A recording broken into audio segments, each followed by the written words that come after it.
देखना, सबसे पहले क्वेश्चन में जो दिया था बेटा 16 gram of CH4 right. 16 gram of CH4 का मतलब 16 ग्राम CH4 का मतलब हुआ कि we know that molar mass of CH4 16 gram. The 16 gram of CH4 means 1 mole of CH4, right? Right. We know that 1 mole of CH4 contain how many number of molecule? 6.022 into 10 के power 23 number of molecules. Now एक molecule के पास कितना electrons होता है वो देखना आपको। तो आप खुद से बताइए CH4 में जब जाएंगे तो CH4 में क्या तो 1 कार्बन होता है 4 हाइड्रोजन, राइट। एक कार्बन में जब जाओगे बेटा इलेक्ट्रॉन्स का बात करोगे तो एक कार्बन में कितना इलेक्ट्रॉन्स होगा आपका 6। एक कार्बन में जब जाते हो कार्बन के एटॉमिक नंबर के साथ जाओ तो आपका क्या होता है 6 इलेक्ट्रॉन होता है, 6 प्रोटॉन होता है, 6 क्या होता है न्यूट्रॉन्स होता है। आपके पास CH4 मॉलिक्यूल्स के एक मॉलिक्यूल्स में एक कार्बन है और 4 क्या हाइड्रोजन है आपका। तो एक कार्बन का आप कितना इलेक्ट्रॉन्स लोगे बताइए 6 electron.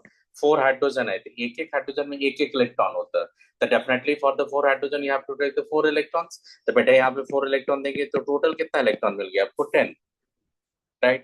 So now tell me that one molecule of CH4 contain how many electrons? 10 electrons. How many molecules you have already? One Avogadro's number. So definitely to get the number of electron in that molecule, you have to multiply with the 10. Because आप simple सोचो ना, मैंने बताया था कि 9th बार में पढ़ा होगा कि एक बकेट में मैंने 10 पीस ऑफ मैंगो रखा एक बकेट में। अब मान लो कि वहां पे 5 बकेट रखा, मैं बोलूंगा टोटल नंबर ऑफ मैंगो बताओ कितना होगा, तो 5 इंटू क्या करोगे 10 करोगे। सेम सोचो कि एक मॉलिक्यूल्स में नंबर ऑफ इलेक्ट्रॉन कितना मिला मिले को 10। इसी नंबर ऑफ मॉलिक्यूल्स को देखना यहाँ पे एक मॉलिक्यूल में नंबर ऑफ इलेक्ट्रॉन्स को अगर नंबर ऑफ मॉलिक्यूल को मल्टीप्लाई कर देंगे तो डेफिनेटली वो क्या आ जाएगा मेरा number of electrons in 16 gram of CH4, right. तो यहाँ पे आपका क्या हो जाएगा बेटा इंटू 10 करोगे तो ये क्या होगा नंबर ऑफ इलेक्ट्रॉन्स। तो बेटा नंबर ऑफ इलेक्ट्रॉन जैसे 10 करोगे तो एक्सपोनेंट क्या चला जाएगा बता दो 60.22 हो जाएगा इंटू 10 कर क्या हो जाएगा 23। तो ए का क्या हो जाएगा बेटा बता दो खुद से 2। समझ में आइए 1 ग्राम ऑफ हाइड्रोजन का मतलब होता है half mole, because 1 mole of hydrogen stand for how many gram 2 gram. तो 1 gram of hydrogen stand for half mole. तो हाफ एक मोल का वॉल्यूम होता है 22.4 लीटर। तो हाफ मोल का वॉल्यूम कितना हो जाएगा 11.2 लीटर। तो इसका मतलब क्या होगा 1 का 2 का क्या होगा बी का क्या हो जाएगा 4। 1 मोल ऑफ नाइट्रोजन का बात करेंगे तो 1 मोल ऑफ नाइट्रोजन का वेट कितना होता है 28 ग्राम, ये तो पता है आपको। 0.5 मोल्स ऑफ SO2 करेंगे तो आपने कितना लिया 0.5 मोल्स लिया, आपने कितना लिया बता दो 0.5 मोल्स लिए। तो 0.5 मोल SO2 का कितना वेट होगा तो आप खुद से बताइए SO2 का 1 मोल का मास कितना आता है 64 ग्राम। देखो सल्फर जब SO2 लेते हैं तो सल्फर का बेटा क्या होता है 32 और 16 इंटू 2 करेंगे तो कितना होगा 64। तो 64 ग्राम देंगे तो ये कितना होगा 1 मोल ऑफ SO2। आई बात समझ में। तो 1 मोल ऑफ SO2 का मास कितना होगा आपका 64 ग्राम।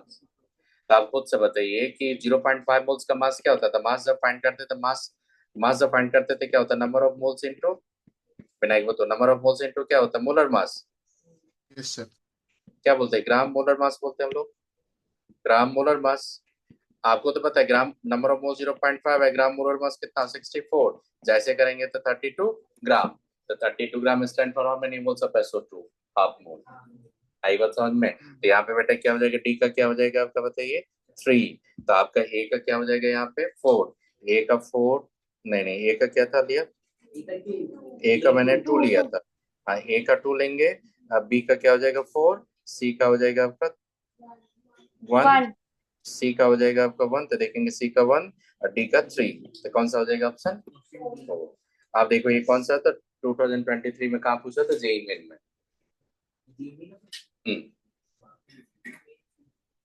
ऐसा नहीं होता, देखो सिंपल बता रहा हूँ आपको एज ए टीचर, मैं आपको सिंपल बता रहा हूँ कि अगर आपने 11-12 को जो सिलेबस है कोई कोई टीचर बोलता है ना कि ये मैं जेई मेन का जेई एडवांस लेवल का पढ़ाता हूँ मैं 11-12 का नहीं पढ़ाता हूँ। ये सबसे बड़ा बेवकूफी वहीं पे करता है टीचर। आप खुद से सोचो कि जो कंटेंट आपका 11-12 में जो एनसीईआरटी जो बुक में दिया जो कंटेंट उसी के कंटेंट के बेसिस पर आपने जेई एडवांस का क्वेश्चन फ्रेमिंग करोगे ना, उसी के कंटेंट के बेसिस पर आप नीट का क्वेश्चन फ्रेमिंग करोगे ना।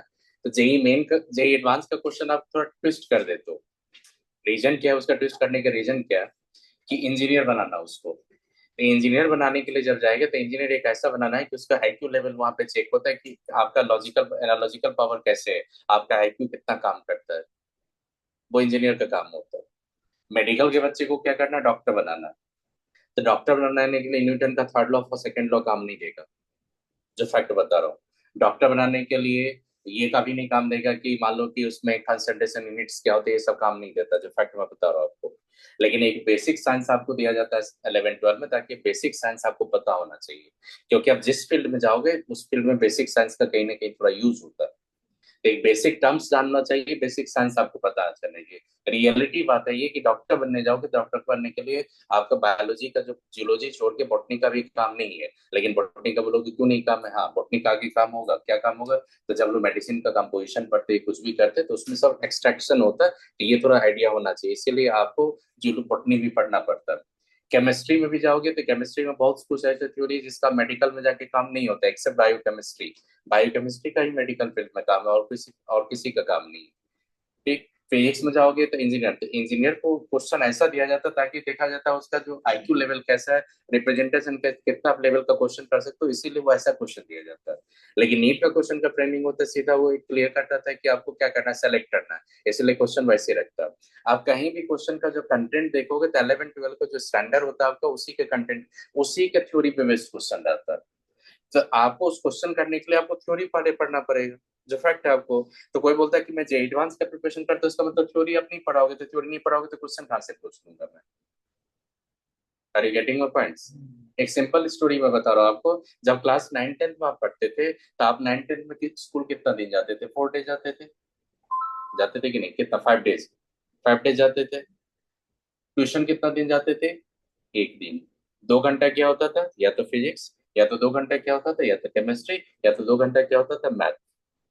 आप ऑनेस्टली मेरे को बताना, जितना चीज आपने 9 10 में स्कूल से जितना कंटेंट सीखे, उतना टीचर आपको कभी कंटेंट मैथ का देता था वहां पे, नहीं दे पाएगा 2 आवर्स में, जो फैक्ट मैं बता रहा हूँ आपको। इसीलिए 9 10 में ट्यूशन पढ़ना सबसे बड़ा बेवकूफी है। 9 10 एक ऐसा चीज है, स्कूल का जो कंटेंट है वहां पढ़ो, मस्ती करो, थोड़ा ब्रेन को फ्री रखो, 11 12 में आके मेहनत करो, रिजल्ट लेके चले जाओ। सही बात समझ में। इसीलिए देखते हैं बहुत सारा 9th पे चला जाता है, फिर G9 पे चला जाता है, कहाँ पे IIT क्या आ जाता है। मेरे मैं भी काम किया हुआ आकाश में, क्या पढ़ाई होता था मेरे को पता है।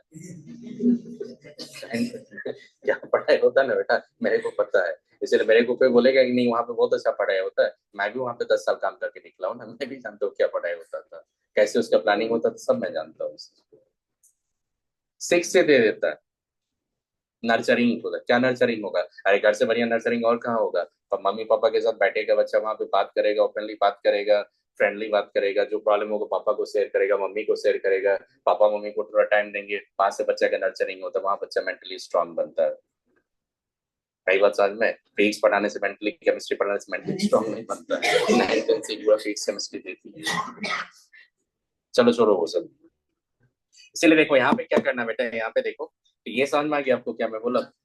अब देखो क्या होता है कि, तो ये हमेशा याद रखने की, आप जब भी साइंस पढ़ते हो, मैं बार बार बोल रहा हूँ, साइंस जब भी पढ़ते हो, थ्योरी को क्लियर करो। थ्योरी मतलब वन मोल का मीनिंग क्या होता है, वन मोल क्या स्टैंड करता है, वन मोल किससे रिलेटेड है, वॉल्यूम से कैसे वन मोल रिलेटेड है, वन मोल अगर बोलेंगे तो मॉलिक्यूल से कैसे रिलेटेड है वो, वन मोल का बात करेंगे तो एटम से कैसे रिलेटेड होगा, एटम्स का कब बात करोगे आप, मॉलिक्यूल्स का कब बात करोगे आप, क्या क्वेश्चन दिया आपको, क्वेश्चन कोई भी क्वेश्चन दोगे तो कुछ रेफरेंस पॉइंट तो होगा ना।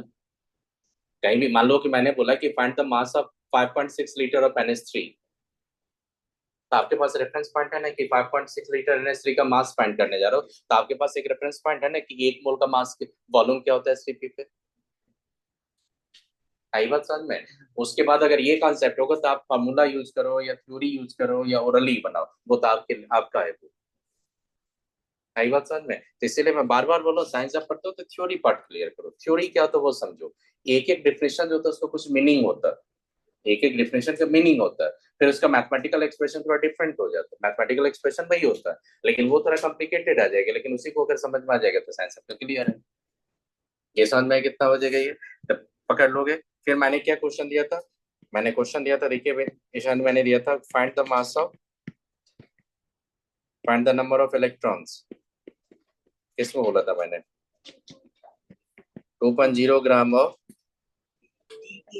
D2O, right. तो आपको D2O जब जाएंगे तो ड्यूटेरियम जो होता है ये 1 and 2 होता है। अगर आपसे पूछेगा ड्यूटेरियम का ग्राम एटॉमिक मास बताओ तो कितना बोलोगे आप? 2 ग्राम। आप बताइए D2O में कितना ड्यूटेरियम है? 2। तो क्या करेंगे? 2 into 2 प्लस क्या होगा? 16। तो ये क्या होगा? मतलब 20 ग्राम। तो 20 gram stand for the 1 mole of D2O। आई बात समझ में? एक ड्यूटेरियम का मास कितना होता है? 2। तो 2 ड्यूटेरियम कितना होगा? 4। और ऑक्सीजन कितना होता है बेटे? 16। तो इसका मतलब होगा कि 1 मोल ड्यूटेरियम ऑक्साइड जो ली 1 मोल जो आपका वाटर D2O ली हैवी वाटर बोलते हैं, इसका मास कितना हो जाएगा? 20 ग्राम। अब आपके पास क्या होगा? नंबर ऑफ मोल्स फाइंड करेंगे। तो नंबर ऑफ मोल्स कितना हो जाएगा बताओ ईशानी? कितना हो जाएगा? 20 में 20 करेंगे तो 0.1। अब बेटा जब नंबर ऑफ मोल 0.1 आएगा तो फिर नंबर ऑफ मॉलिक्यूल्स भी तो आ ही जाएगा मेरा। कितना आएगा नंबर ऑफ मॉलिक्यूल्स बताइए? नंबर ऑफ मॉलिक्यूल जाओगे तो 0.1 इंटू क्या करोगे? Na।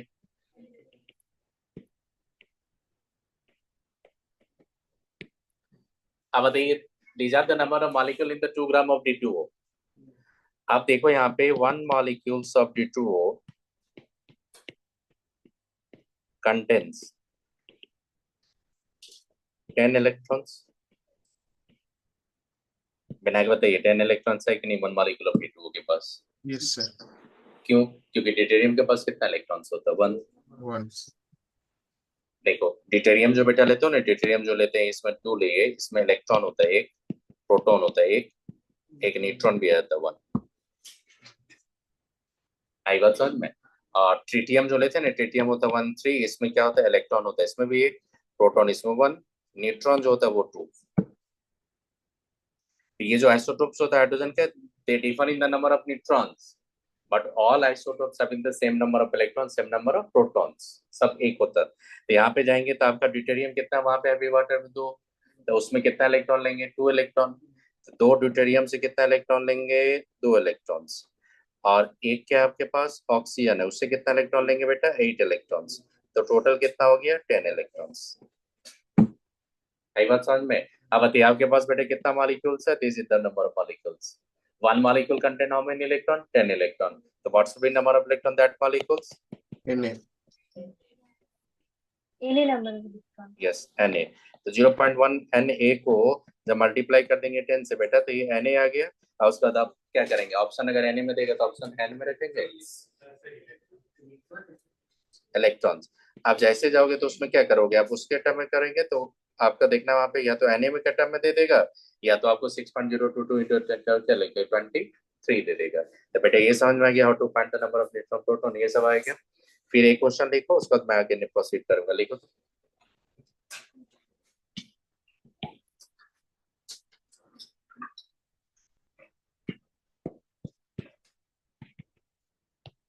which one has maximum number of molecules?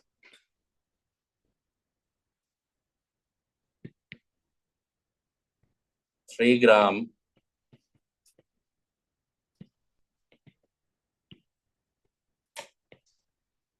molecule of hydrogen.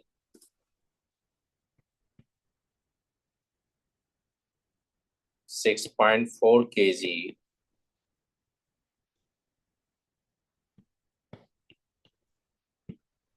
(64 milligram) of SO2 gas. 5.6 liter of O2 gas at STP.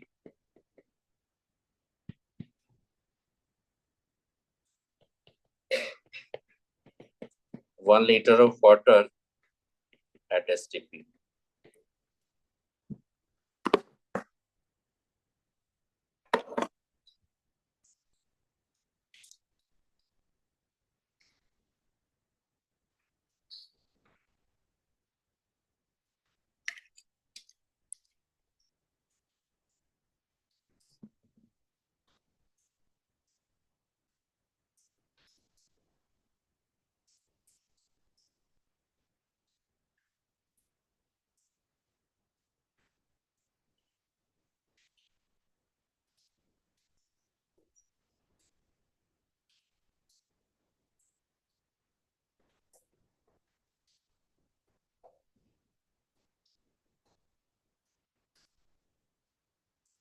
Sir option A. Option कौन सा option होगा? जल्दी करो, इतना लेट नहीं करो, जल्दी करो। एक भी दिए थे ना, एक भी दिए थे। लेट में बस finish the that topic related to PPT and analysis. Also, PPT. सब PPT लाइन है, इस PPT लाइन अगर नहीं करते तो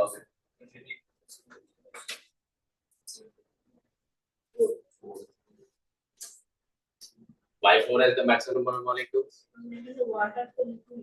Right. But the 1 gram per unit is the 1000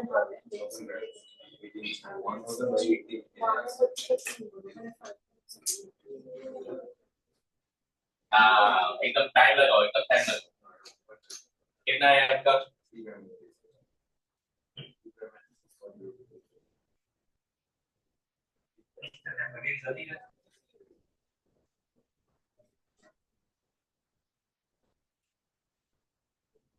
आपका कितना है?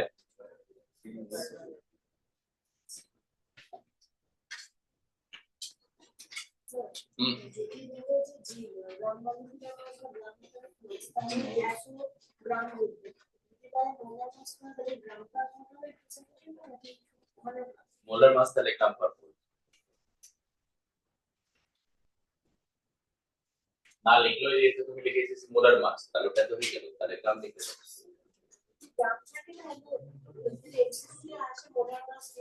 बेस्ट ऑप्शन के लिए ग्राम का टेक्निक है, अभी ग्राम का ना एक्टिव ऑप्शन तो आइदर ग्राम एक्टिव तो लिखे थे मोलर मास, तो लिखे थे starting in molar mass Telegram.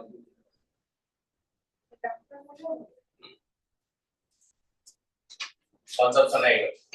Pen क्यों खा रहे हो, क्या है उसमें? क्या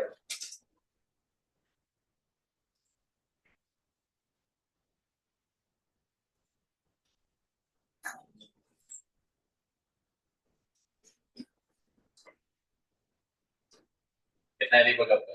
कौन सा ऑप्शन? तुम्हें तो बोलो दे, कौन सा? एक वाटर लिक्विड वाटर तुम लेंगे सब लेना।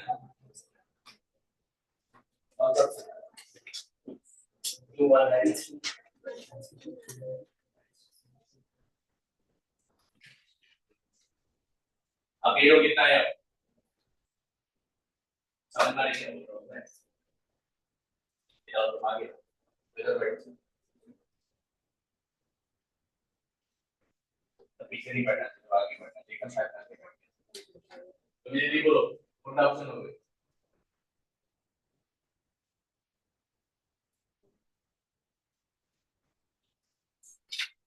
ऑप्शन नहीं, क्या लिखा वहां पे सबसे इसके पास आता नॉलेज कौन सा?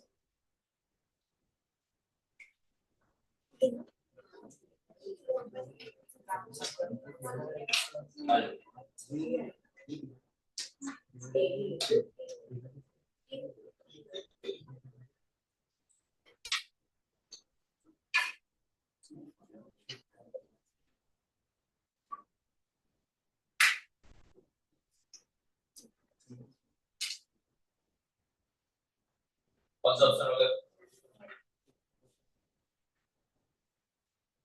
बनाई बोल कौन सा ऑप्शन होगा इसमें बताओ। ठीक है, स्टाफ का बैग बेटा तो साइड में बैठ।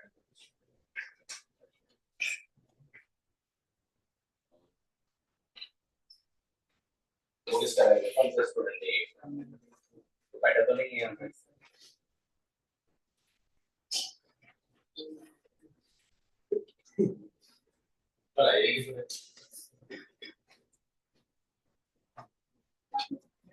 जब करना है इसके चक्कर होगी।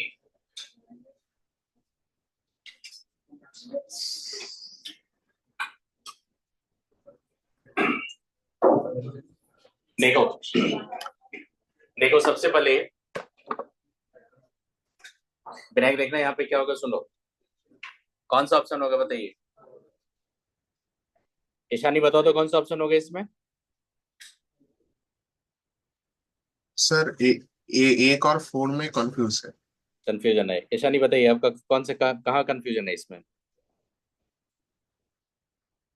सर 1 आएगा ना आंसर? 1 आएगा। सुजीमित्रा बताइए, आप बताइए कौन सा ऑप्शन में आपको प्रॉब्लम हो रहा है? या I'm Mukherjee? doing last one. अच्छा, फर्स्ट वन। अच्छा, ये बताइए आपका कौन सा हो जाएगा? या मुखर्जी बोल बटे कौन टा হবে बोल? Sir option 1। ऑप्शन 1। अब सुनो, होता है क्या, सुनो, इसमें सबसे पहले गलती क्या करते हो, सबसे पहले बेटा क्या होता है कि जब आपका कॉम्बिनेशन देगा एग्जाम में, जब कॉम्बिनेशन देगा कि किसी का मोल दे देगा, किसी का ग्राम दे देगा, किसी का वॉल्यूम दे देगा, ऐसे करके कंफ्यूज करने के लिए आपको दे देगा। आप पूछेगा कि find the number of maximum number of molecules, right? तो आप खुद से बताओ, तो जितना भी ऑप्शन रखा सब में मॉलिक्यूल ऑफ कंपाउंड्स ही है, सारा के सारे कंपाउंड्स है। और आपको फाइंड क्या करना है, नंबर ऑफ मॉलिक्यूल्स। आप क्या करेंगे, नंबर ऑफ मोल्स फाइंड करेंगे। क्या फाइंड करेंगे? Number of moles. अब वी नो दैट जिसका नंबर ऑफ मोल्स ज्यादा होगा तो डेफिनेटली उसमें नंबर ऑफ मॉलिक्यूल्स भी ज्यादा होगा। जिसमें ज्यादा नंबर ऑफ मोल्स होगा उसका नंबर ऑफ मॉलिक्यूल्स क्या होगा? ज्यादा होगा। तो आपका टारगेट क्या होना चाहिए, पहले मोल्स फाइंड कर दो। अगर इस सुनो बता रहा हूँ, इसमें अगर पूछता है कि नंबर ऑफ मोल्स ऑफ, सबसे पूछता है कि सबसे नंबर ऑफ मैक्सिमम एटम किसमें होता, तो क्या करता है, मैं मोल्स ऑफ मॉलिक्यूल्स फाइंड करता, उसको एटॉमिसिटी से क्या करता, मल्टीप्लाई कर देता, तो मोल्स ऑफ एटम आ जाता।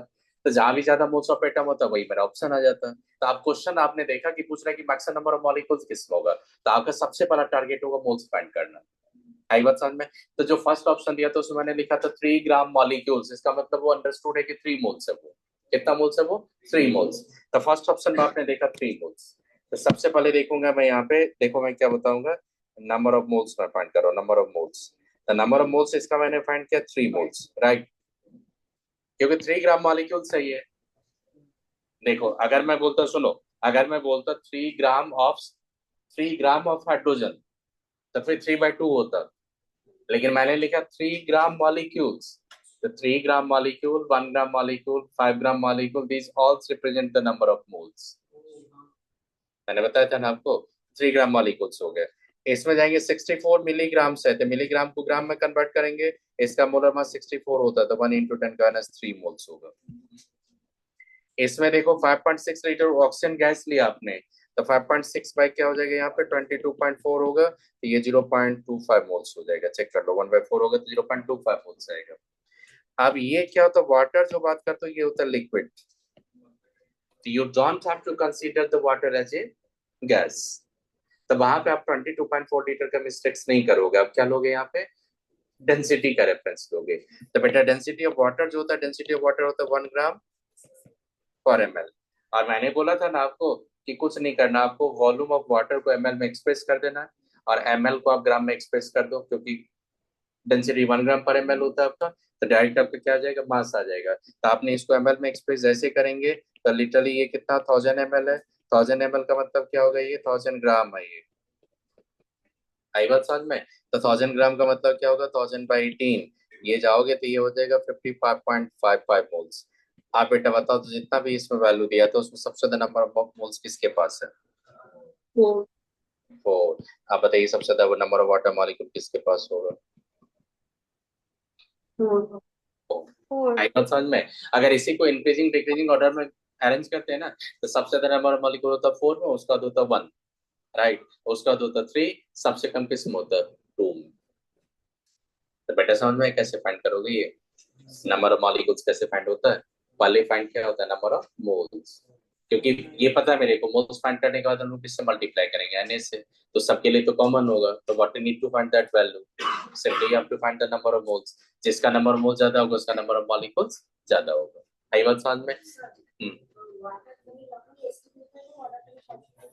अरे इधर तो एसटीपी माने की 0 डिग्री सेल्सियस। अब we know that 0 degree water की लिक्विड থাকে। Even water having 60 degrees Celsius, the water the liquid থাকে। Water vaporization জন্য you should have to take the temperature more than 100 degrees Celsius, right? Because the boiling point of water कब तो 100 degrees Celsius। आप water को boil करने के लिए आप 100 डिग्री सेल्सियस के ऊपर जाओगे, तो वाटर का वेपर कब लेंगे, जब 100 के ऊपर रहेंगे हम लोग। 100 से नीचे तो लेंगे नहीं, 100 से ऊपर जाएंगे तो वाटर का क्या होता है, वेपर होता है, गैस तो होता नहीं।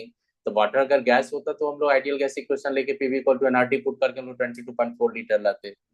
तो वाटर के लिए पीवी इक्वल टू एनआरटी लगाना बहुत चैलेंज होता है। क्वेश्चन में बोल देगा एज्यूम द बिहेव्स आइडियली, तो फिर हम लोग 22.4 लीटर लेते हैं। तो उसके लिए let me talk teach the another topic वहां पे इंट्रोड्यूस करेंगे। अभी मैं सारा वर्क किस पे करवा रहा हूँ, एसटीपी पे। आई बात समझ में? तो एसटीपी पे जब भी वाटर का बात करेगा तो वाटर का 22.4 लीटर नहीं लेंगे। वाटर क्या है आपका लिक्विड, तो वहां पे 22.4 लीटर लेना आपका सबसे ब्लंडर होगा, इसलिए वाटर को 22.4 लीटर नहीं लेंगे। वाटर क्या लेंगे हम लोग, लिक्विड।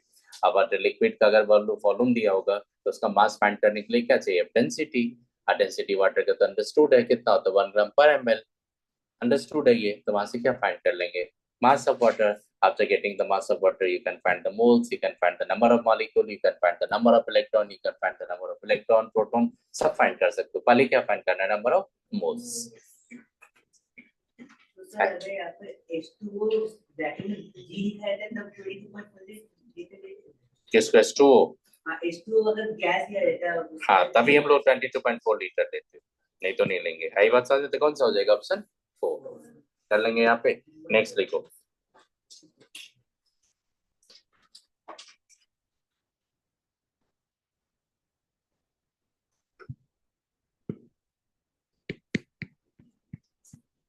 परसेंटेज कंपोजिशन लिखो।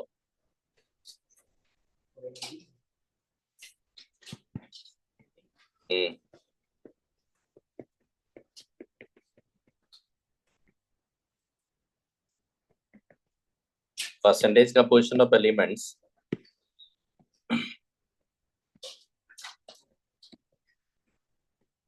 इन ए कंपाउंड। किसी कंपाउंड में परसेंटेज है, ये परसेंटेज जो फाइंड करेंगे वो क्या करेंगे हम लोग, बाय मास। एक सिंपल बता रहा हूँ आपको, आप लोग खुद से लिखो। लिखो तो H2SO4 लिखो, H2SO4 लिखो। सल्फ्यूरिक एसिड होता है ना, तो उसका लिखो H2SO4। लिखा आपने सल्फ्यूरिक एसिड, लिखो खुद से लिखो आप लोग। लिखा आपने, 1 मोल सल्फ्यूरिक एसिड का मास बताओ कितना होगा, आप लोग खुद से बताइए। 98 ग्राम। 98 ग्राम मास आ गया। लिखा आपने, तो H2SO4 का आपने सबसे पहले H2SO4 का मास निकाल लिया, तो H2SO4 के 1 मोल का मास कितना होगा, 98 ग्राम। फाइंड कर लिया आपने। आप ये बता दो कि 98 ग्राम जब H2SO4 लेते हो आप, तो उसमें 98 ग्राम में कितना मास आपने सल्फर का कंसीडर किया, 32 ग्राम। 32 ग्राम। और 98 ग्राम आपने कितना मास कंसीडर किया हाइड्रोजन का, 2 ग्राम। H2 है ना, 2 हाइड्रोजन है, तो एक हाइड्रोजन एटम का मास कितना होता है, 1। तो 2 हाइड्रोजन के एटम का क्या होगा, 2। Out of 98 gram how many grams of hydrogen are there, 2 gram. आप इसमें से ऑक्सीजन का कितना बताइए, 64 ग्राम, राइट।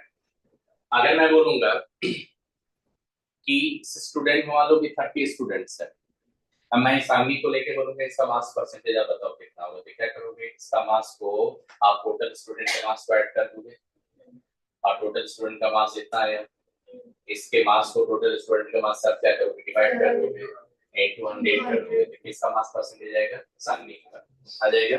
वैसे ही सोचो कि H2SO4 में मास परसेंटेज मेरे को देखना है सल्फर का, तो 98 ग्राम आपने सल्फर कितना कंट्रीब्यूट कर, 32, तो 32 by 98 इनटू क्या करेंगे 100, देखिए इसका मास परसेंटेज आएगा सल्फर का। सुनो, अगर इसी में मेरे को मास परसेंटेज देता कि हाइड्रोजन का बताओ, तो मैं क्या करता, 2 ग्राम 2 by 98 इनटू क्या करता 100। इसी में अगर मेरे को ऑक्सीजन का बोलता तो 64 by क्या करते 98 इनटू क्या करते 100। तो बेटा मास परसेंटेज का जब बात कर रहे हो तो मास परसेंटेज का मतलब क्या होता है, mass of particular component by total mass into 100। आई बात समझ में? किसी कंपाउंड के एक मॉलिक्यूल का मास को क्या बोलते हो, मॉलिक्यूलर मास। और किसी एटम में किसी एलिमेंट का कितना एटम है उसका मास को करोगे तो क्या बोलोगे, एटॉमिक मास। अब एटॉमिक मास को मल्टीप्लाई कर दोगे किससे, नंबर ऑफ एटम से, तो क्या निकल जाएगा, mass of that particular elements.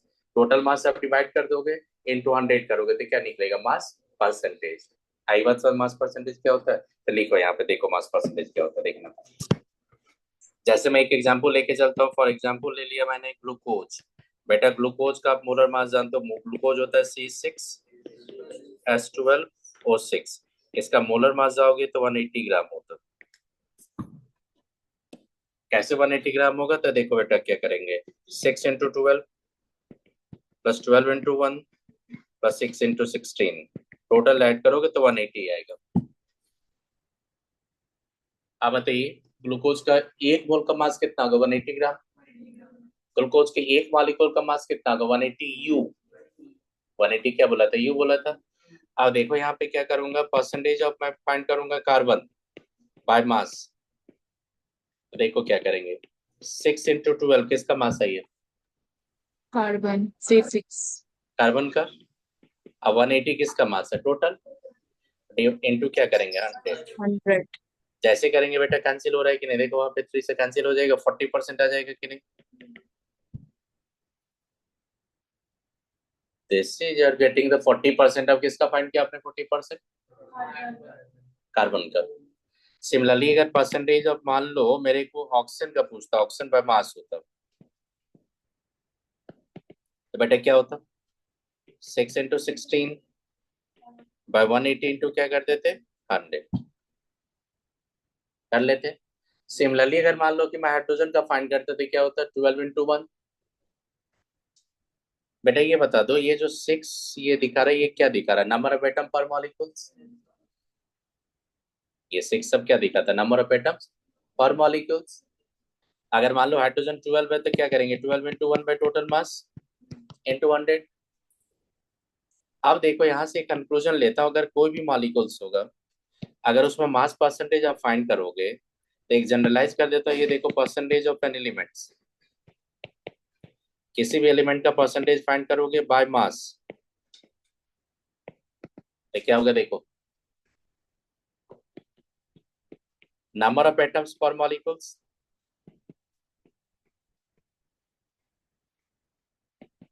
Into its atomic mass, divide किससे करोगे? मॉलिक्यूलर मास से, इनटू क्या करेंगे आप? 100।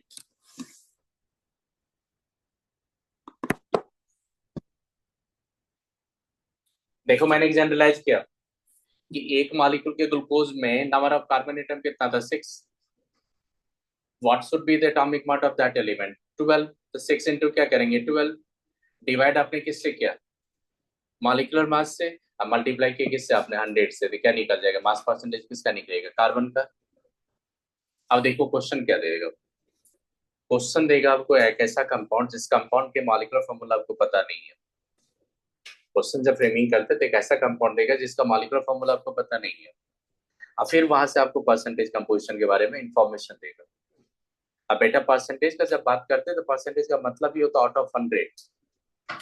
अगर मेरे को बोलेगा कि कोई 40% बाय मास है, इसका मतलब 100 ग्राम आप कितना परसेंट हो, कितना ग्राम हो? 40 ग्राम। ये फिक्स होता है। तो उसी के बेसिस पे मैंने एक क्वेश्चन आपको देता, क्वेश्चन लिखो, मैं बता रहा हूँ, फिर मैं एक क्वेश्चन करवाता। देखो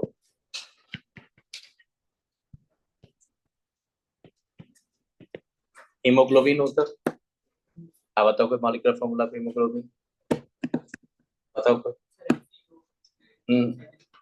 एपीओ हीमोग्लोबिन हो गया। बताओ कोई मॉलिक्यूलर फॉर्मूला, किसी को याद है तो। इवन आप जब नेट फेट पे चेक करोगे तो स्ट्रक्चर दे देगा, कॉम्प्लिकेटेड स्ट्रक्चर होता है सब, हीमोग्लोबिन का, इंसुलिन का, ये सब प्रोटीन सब जो होता है, ये सब कॉम्प्लिकेटेड स्ट्रक्चर होता है। तो हीमोग्लोबिन कंटेंट देखो यहाँ बता रहा हूँ, contents 0.34% of iron by mass. ये तो पता आपको कि आयरन वहां पे है।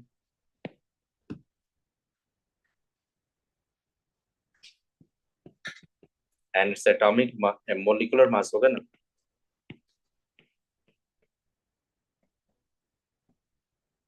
Mass is 67200 U। यूनिफाइड मास बोला था ना मैंने, बोला था ना मॉलिक्यूलर मास को हमेशा यू से रिप्रेजेंट करते हैं हम लोग। Find the number of iron atoms in one molecule of 67200 मैंने लिखा, one molecule of haemoglobin. Iron का एटॉमिक मास जो गिवन है आपका, देखो आयरन का एटॉमिक मास आपको पता है।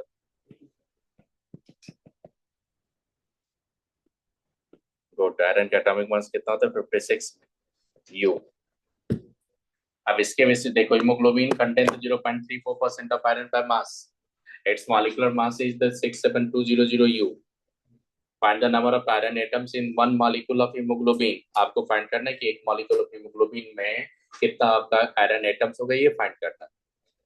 एटॉमिक मास ऑफ आयरन कितना दिया आपका? 56। फाइंड करो, खुद से करो। Yes sir. तो यहाँ पे आप याद रखिएगा, एक ट्रिक याद रखिएगा, जब भी मिनिमम मॉलिक्यूलर मास फाइंड करना है आपको, to get minimum molecular mass,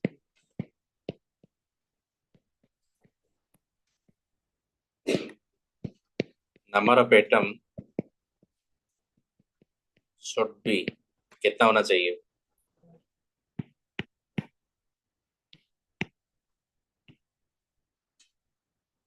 number of atom should be 1 per molecules. बेटा ये याद रखना, क्योंकि वेबजी में मैंने क्वेश्चन देखा था रिसेंट ईयर में, और आप देखोगे और कंपटीशन से पुराना क्वेश्चन, लेकिन वेबजी में ये रिसेंट ईयर में पूछा था, सल्फर कंटेनिंग लेके पूछा था, नाइट्रोजन नहीं। वहां पे क्या लेता? सल्फर।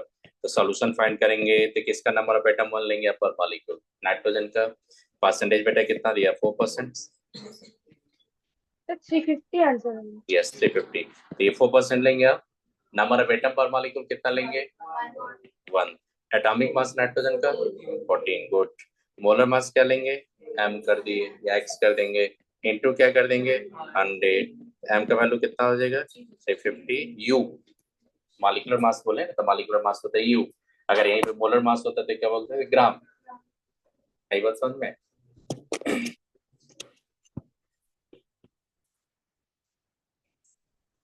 तो बेटा ये क्लियर हो गया कि कंपोजिशन में कैसे कैसे दो, देखो दो टाइप का क्वेश्चन आता है इस कंपोजिशन में, दो ही टाइप का। सम टाइम क्या कहेगा? नंबर ऑफ एटम पर मॉलिक्यूल पूछेगा। सम टाइम क्या होगा? Number of molecule, number of atom पर मॉलिक्यूल दे देगा तो मोलर मास पूछेगा। फिर कुछ क्वेश्चन आपको मिलेगा मिनिमम मोलर मास आप पूछेगा, तो मिनिमम अगर बोलेगा तो जिसका भी आपका परसेंटेज लेवलिंग दिया उसका एटम कितना लेंगे आप? 1 कर लेंगे। नेक्स्ट लिखो मॉलिक्यूलर फॉर्मूला।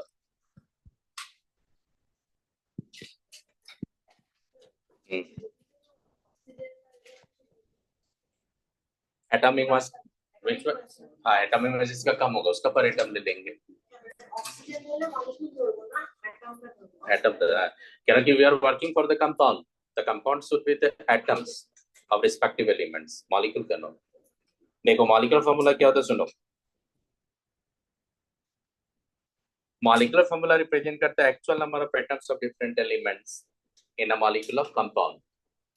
जैसे कोई मॉलिक्यूल ऑफ कंपाउंड लेंगे तो मॉलिक्यूल ऑफ कंपाउंड क्या होता है? जैसे बेंजीन लेते थे, बेंजीन क्या होता है बेटा? C6H6। आपने देख आप जैसे मैं बोल दूंगा बेंजीन तो आपके दिमाग में आ जाता है C6H6। जैसे मैं बोलूंगा ग्लूकोज तो आपके दिमाग में आ जाता है C6H12O6। अगर मैं बोलूंगा नहीं ग्लूकोज का मॉलिक्यूलर फॉर्मूला होता है CH2O, तो बोलोगे नहीं, रॉन्ग है ये।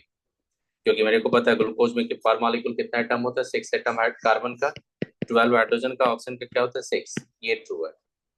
तो किसी भी मॉलिक्यूल्स ऑफ कंपाउंड में एक्चुअल नंबर ऑफ एटम्स हमेशा रिप्रेजेंट करता है मॉलिक्यूलर फॉर्मूला को। एक्चुअल नंबर ऑफ एटम क्या रिप्रेजेंट करता है? मॉलिक्यूलर फॉर्मूला को। आज जब एक्चुअल नंबर ऑफ एटम्स का जो एटम का रेशियो होगा उसको जब सिंपलेस्ट होल नंबर रेशियो में कन्वर्ट कर दोगे तो वो एक्सप्लेन करता है एम्पेरिकल को। तो एम्पेरिकल दिखाता है सिंपलेस्ट होल नंबर रेशियो, अब मॉलिक्यूलर दिखाता है एक्चुअल नंबर ऑफ एटम्स। तो अगर यहाँ पे मैं ग्लूकोज का मॉलिक्यूलर फॉर्मूला बोलूंगा तो आप क्या लोगे? 6:12:6। और उसी मान लो 6:12:6 को सिंपलेस्ट होल नंबर रेशियो में कन्वर्ट करोगे तो 1:2 क्या हो जाएगा? 1। क्योंकि ये क्या होगा? Simplest whole number ratio. अब यहाँ से फॉर्मूला आ गया आपका CH2O, तो ये CH2 हो जाएगा आपका एम्पेरिकल फॉर्मूला। लेकिन C6H6 ये 12O6 आपका क्या होगा? मॉलिक्यूलर। समझ में आ गया आपको?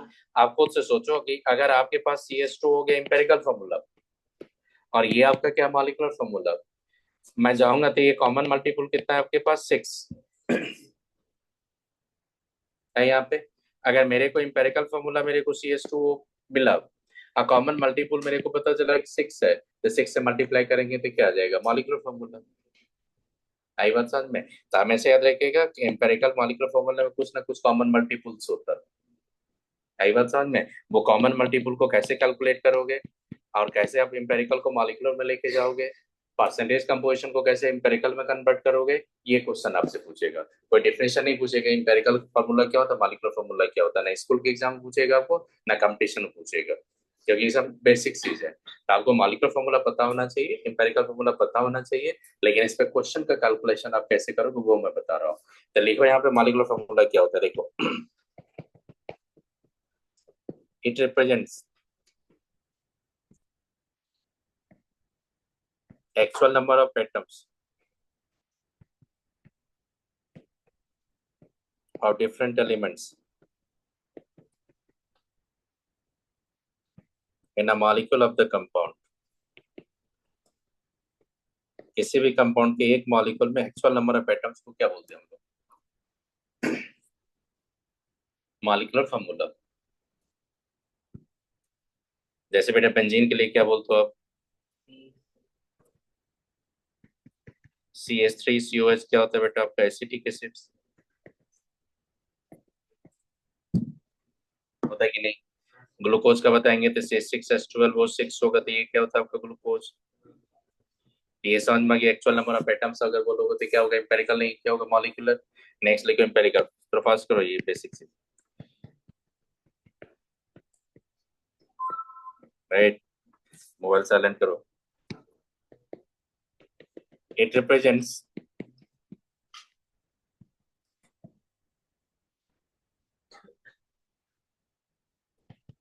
the simplest whole number ratio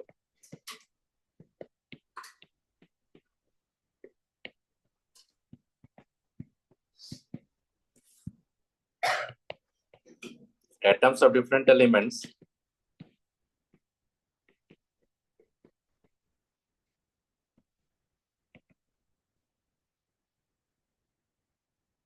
in a molecule of compound।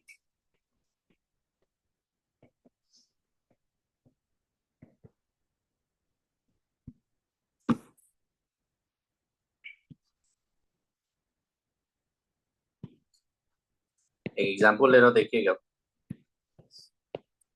जैसे बेटा ग्लूकोज लेते हैं हम लोग, एसिटिक एसिड्स, एक लिया अपने फॉर्मल्डिहाइड,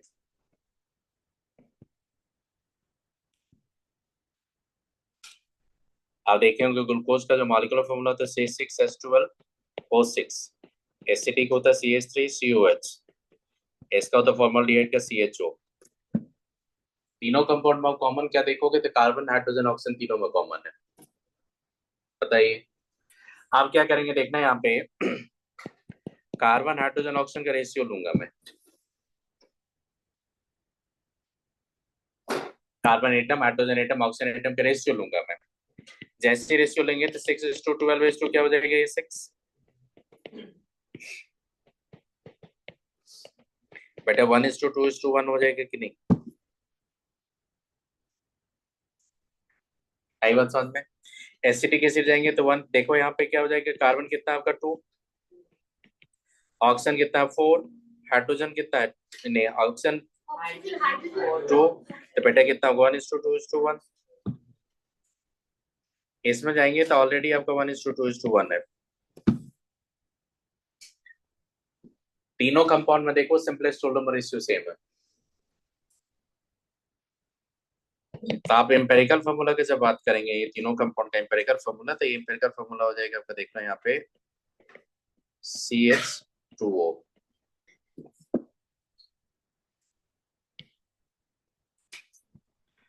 अब बताओ इस एम्पेरिकल को अगर मॉलिक्यूलर फॉर्म कन्वर्ट करेंगे तो, अगर मान लो इस एम्पेरिकल को अगर मॉलिक्यूलर में ग्लूकोज में कन्वर्ट करेंगे तो मल्टीप्लिकेशन फैक्टर कितना होगा, 6।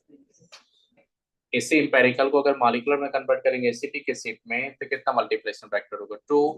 ऐसी को अगर फॉर्मल्डिहाइड में करेंगे तो क्या होगा, 1। ये पता चला आपको। तो एक्चुअल नंबर आप देखो, जैसे आप लिखो, आप खुद से लिखो, एसिटिलीन लिखो, तो एसिटिलीन क्या होता है, CH2 C2H2।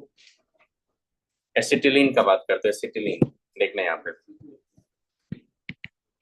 एसिटिलीन होता है, तो एसिटिलीन होता है C2H2। अब बेंजीन का बात करेंगे तो विनायक क्या होता है, बेंजीन होता है C6H6। अब देखना था कार्बन हाइड्रोजन का रेशियो लेंगे 2:2 = 1:1। इसमें क्या होगा 6:6 = क्या होगा 1:1। तो दोनों कंपाउंड का एम्पिरिकल फॉर्मूला बताइए क्या हो जाएगा।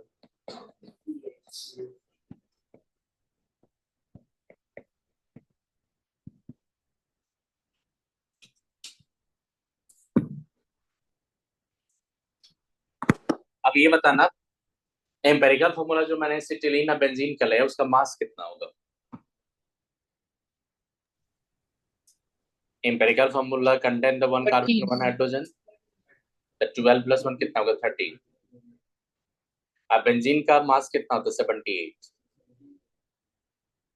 अगर मैं एम्पिरिकल फॉर्मूला मास से अगर उसका मॉलिक्यूलर मास को डिवाइड कर दूंगा ना तो कॉमन फैक्टर मेरे को निकल जाएगा। अगर मान लो मैं क्वेश्चन कहीं पे कर रहा हूँ, अब मेरे को 1 मोल का ये 1 मॉलिक्यूलर मास मेरे को दे देगा और एम्पिरिकल फॉर्मूला मैंने कैलकुलेट कर लिया।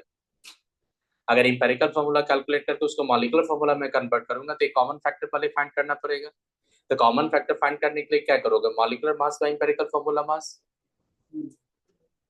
जैसे molecular mass by empirical formula mass find करोगे तो कॉमन फैक्टर पता चलेगा। और जैसे आपने एम्पिरिकल फॉर्मूला तो फाइंड कर लिए हो तो उसी को कन्वर्ट कर दोगे किस मॉलिक्यूलर फॉर्मूला में। तो हमेशा याद रखना कि जब क्वेश्चन बनाने जाओगे तो first you have to find the empirical. क्या फाइंड करना है पहले, एम्पिरिकल, फिर जाना है किसमें, मॉलिक्यूलर में। तो एम्पिरिकल से मॉलिक्यूलर में जाने के लिए कॉमन फैक्टर आपको फाइंड करना है। तो कॉमन फैक्टर फाइंड करने के लिए एक रिलेशन लेंगे मॉलिक्यूलर फॉर्मूला का और एम्पिरिकल फॉर्मूला का। तो molecular formula mass by empirical formula मास अगर डिवाइड कर दोगे तो कॉमन फैक्टर आपका पता चलेगा। तो वहां से आप कन्वर्ट कर दोगे एम्पिरिकल को कहाँ पे, मॉलिक्यूलर में। तो लिखो वहां पे कॉमन फैक्टर क्या होगा, देखना यहाँ पे।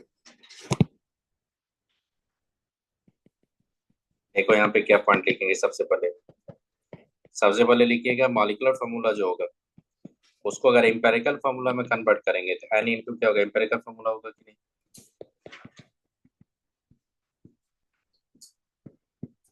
विनायक बोल, ऐसा नहीं बोल, बताइए समझ में ये आ जाएगा ना कि मॉलिक्यूलर फॉर्मूला एम्पिरिकल फॉर्मूला का करेंगे तो कॉमन फैक्टर आपने क्या लिया, एन लिया। एन जो होगा molecular mass by empirical formula mass.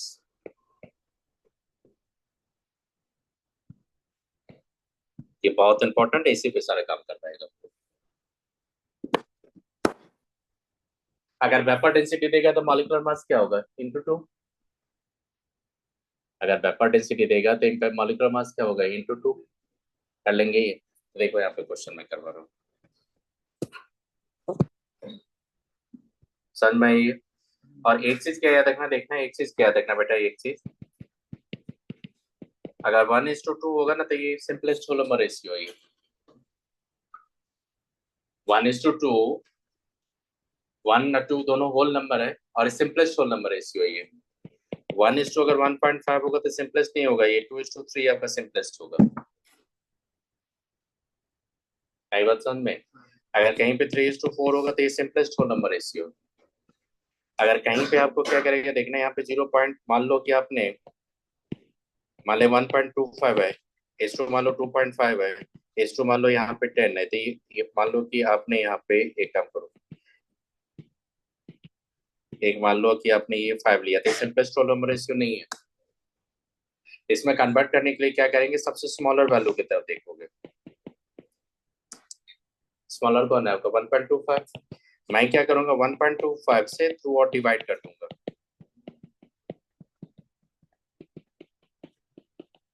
Divide कर दिया, जैसे डिवाइड करूंगा तो इसका कितना हो जाएगा बेटा बताइए, 1।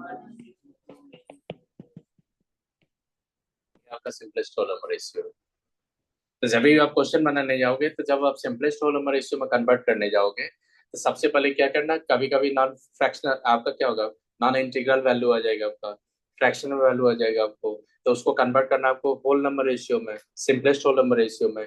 तो जो सबसे स्मॉलर वैल्यू होगा उससे थ्रू आउट डिवाइड कर देना। आई बात समझ में, तो अपने आप को क्लियर कट पता चलेगा कि what should be the simplest whole number ratio. कर लेंगे ये, देखो एक क्वेश्चन लिखो।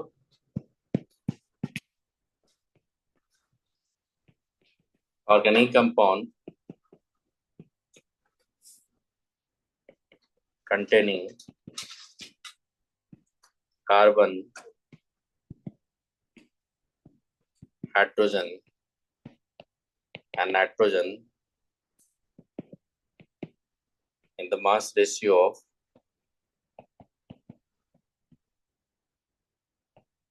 9:1:3.5. हमेशा याद रखना बेटा, परसेंटेज देगा तो मास परसेंटेज, रेशियो देगा तो मास रेशियो, ये हमेशा याद रखना।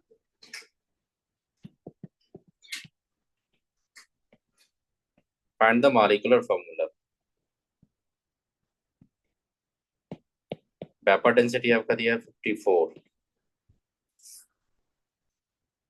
देखो सॉल्यूशन कैसे करेंगे। सबसे पहले बताए ऑर्गेनिक कंपाउंड में कौन कौन से एलिमेंट से चेक करो। कार्बन, नाइट्रोजन और क्या है हाइड्रोजन। मास रेशियो क्या दिया 9:1:3.5।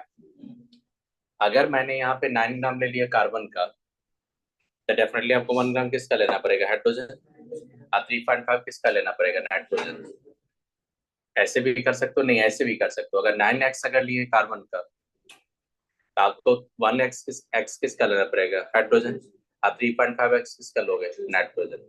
कैलकुलेशन करोगे x हमेशा रिटेन रहेगा, कॉमन लेके x को एलिमिनेट कर देना। इसीलिए आप ग्राम में लेके चलो या x में लेके चलो कोई फर्क नहीं पड़ता, अल्टीमेटली सबका कैलकुलेशन एक ही होगा।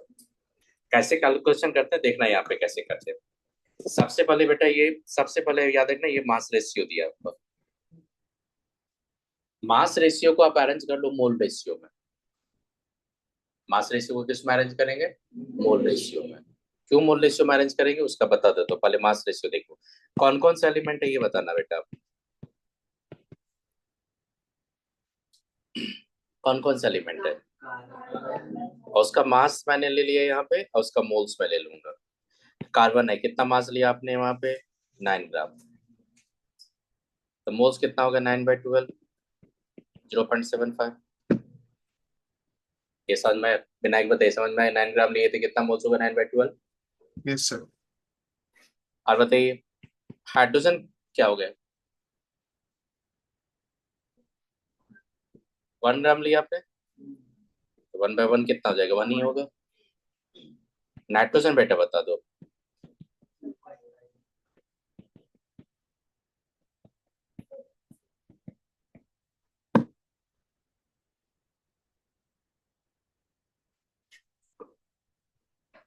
बेटा याद रख, सुनो एक चीज याद रखना, अगर दो डिफरेंट एलिमेंट्स का, सुनो दो डिफरेंट एलिमेंट्स का, 3 डिफरेंट एलिमेंट्स का एटम्स कंबाइन करके कंपाउंड्स बनाया। यहाँ पे कितने एलिमेंट्स है carbon hydrogen nitrogen, these are the 3 different elements, their atoms combine to give the compounds. आप एक चीज याद रखना, अगर एटम का रेशियो अगर 1:1 होगा तो मोल रेशियो भी 1:1 ही होगा। मास रेशियो अगर 1:1 होगा तो मोल रेशियो 1:1 नहीं बोलोगे आप। सुनो फिर से बता दो, मास रेशियो को मोल रेशियो में आप कन्वर्ट नहीं कर पाओ, मास रेशियो को मोल रेशियो नहीं बोलोगे आप, लेकिन मोल रेशियो को रेशियो ऑफ एटम्स आप बोल सकते हो। अगर किसी में, सुनो बता रहा हूँ, ग्लूकोज का बात करते हो तो उसमें क्या होता है C6H12O6, तब वहां पे एटम का रेशियो क्या है 6:12:6, तो मोल रेशियो भी 6:12:6 ही आएगा। क्यों बता दो, अगर मान लो मैंने 6 मोल कार्बन का लिया तो उसमें नंबर ऑफ एटम कितना 6 × Na। अगर मैंने 12 मोल हाइड्रोजन का लेंगे तो उसमें नंबर ऑफ एटम क्या होगा 12 × Na। अगर मैंने 6 मोल ऑक्सीजन का लिए तो 6 × क्या होगा Na। आप सबको रेशियो में लेको तो Na क्या हो जाएगा कॉमन हो जाएगा। इससे क्या पता चला आपको, ratio of atoms ratio of moles क्या होता है सेम होता है। इसलिए जब भी वर्क करते हैं तो मोल्स फाइंड कर लेते हैं हम लोग। अब मोल रेशियो एटम्स रेशियो क्या होगा आपका सेम होगा, मोल रेशियो एटम रेशियो क्या होगा आपका सेम होगा, तो वहां से फाइंड कर लेंगे सिंपलेस्ट होल नंबर रेशियो। आई बात समझ में। तो पहला टारगेट आपका होना चाहिए मोल्स, अब मोल रेशियो रेशियो एटम्स। तो लिख लो यहाँ पे, एक चीज याद रखना यहाँ पे कि लिख लो यहाँ पे क्या होगा मोल रेशियो रेशियो एटम्स।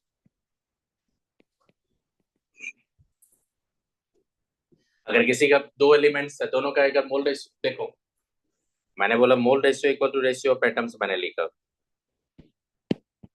ये मैंने लिखा यहाँ पे mole ratio equal to ratio of atoms मैंने लिखा।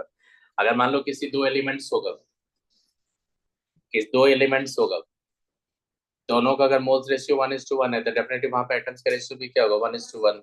अगर दो एलिमेंट्स है दोनों का अगर मोल रेशियो 1:4 होगा तो एटम का रेशियो भी क्या होगा 1:4 होगा। तो याद रखना मोल रेशियो एटम रेशियो क्या होता है सेम होता है। अब देखो यहाँ पे क्या करेंगे कार्बन हाइड्रोजन और नाइट्रोजन का मैंने रेशियो ले लिया मोल्स का तो 0.75 क्या हो जाएगा 1:2 क्या होगा 0.25। बेटा बता दो ये मोल रेशियो है। अब मोल रेशियो इक्वल टू क्या होगा रेशियो ऑफ एटम्स हो गई है। ये तो सिंपलेस्ट रोल रेशियो नहीं है आपका 0.25 से क्या करेंगे आप डिवाइड कर देंगे। 3:4:1. अब वो तो सिंपलेस्ट रोल रेशियो आपका तो क्या करेंगे 0.75 बाई क्या करेंगे 0.25 1 बाई क्या करेंगे 0.25 और क्या करेंगे 0.25 अपॉन क्या होगा 0.25। बेटा ये 3:4:1 आ गया। अब बताइए सिंपलेस्ट रोल रेशियो है कि नहीं है। यहाँ से एम्पिरिकल फॉर्मूला मेरे को पता चल गया। तो एम्पिरिकल फॉर्मूला कितना हो जाएगा आपका C3H4N। अब बेटा ये जो एम्पिरिकल फॉर्मूला लिया इसका मास कितना होगा ये बताओ। ये जो एम्पिरिकल फॉर्मूला लिया इसका मास कितना होगा बताओ तो 54. क्योंकि देखो इसमें कितना कार्बन है 54. यस जैसे आप मॉलिक्यूलर मास फाइंड करते हो ना वैसे एम्पिरिकल फॉर्मूला का मास भी वही होगा वैसे ही फाइंड करेंगे। देखो इसमें कार्बन कितना 3 हाइड्रोजन कितना 4 नाइट्रोजन कितना 14 सबको ऐड कर दो कितना आ रहा 54 आ रहा है। मॉलिक्यूलर मास कितना है चेक करो तो 108. yes.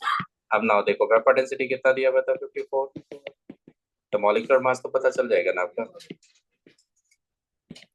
2 into वेपर डेंसिटी ये कितना होगा 108 U। एम्पिरिकल फॉर्मूला मास कितना है बेटा 54. Yes good. तो एम्पिरिकल फॉर्मूला मास आएंगे तो कितना हो जाएगा ये 54 U बोल दो। सबको U में करोगे तो U सबको ग्राम में लेके चलो तो ग्राम दोनों का सेम यूनिट होना चाहिए।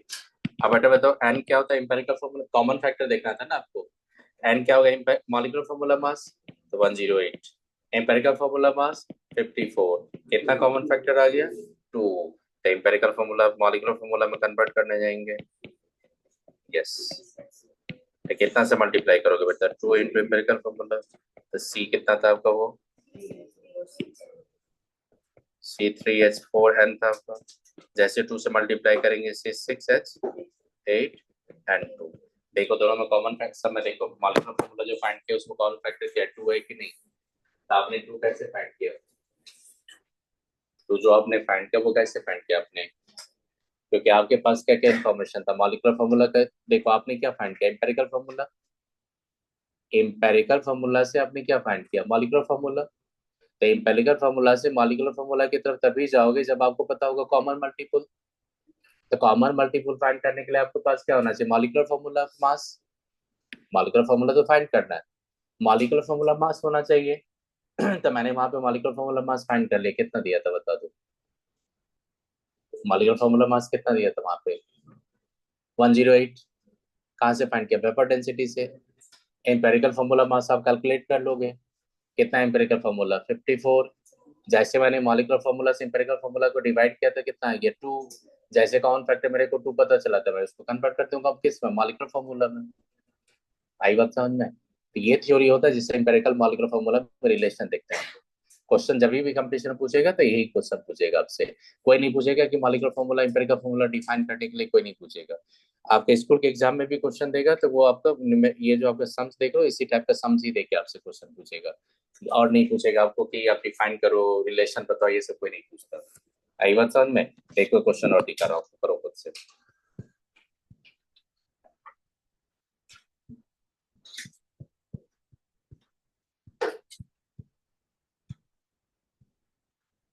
करो ये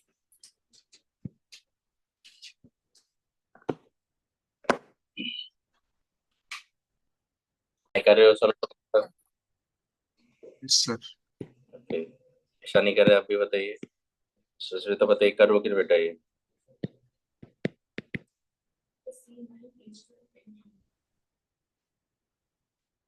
कौन कौन से एलिमेंट्स है बेटा?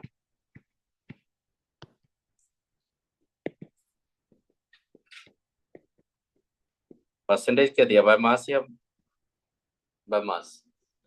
बेटे कितना है ये? कौन कौन है आपका? हाइड्रोजन है, कार्बन है, नाइट्रोजन है।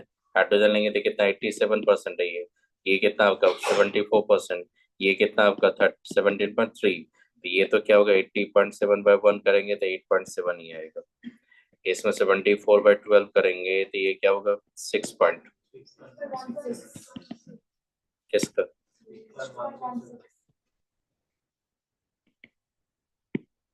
74 है नहीं, ये 74 को 12 से करोगे तो ये 6.16।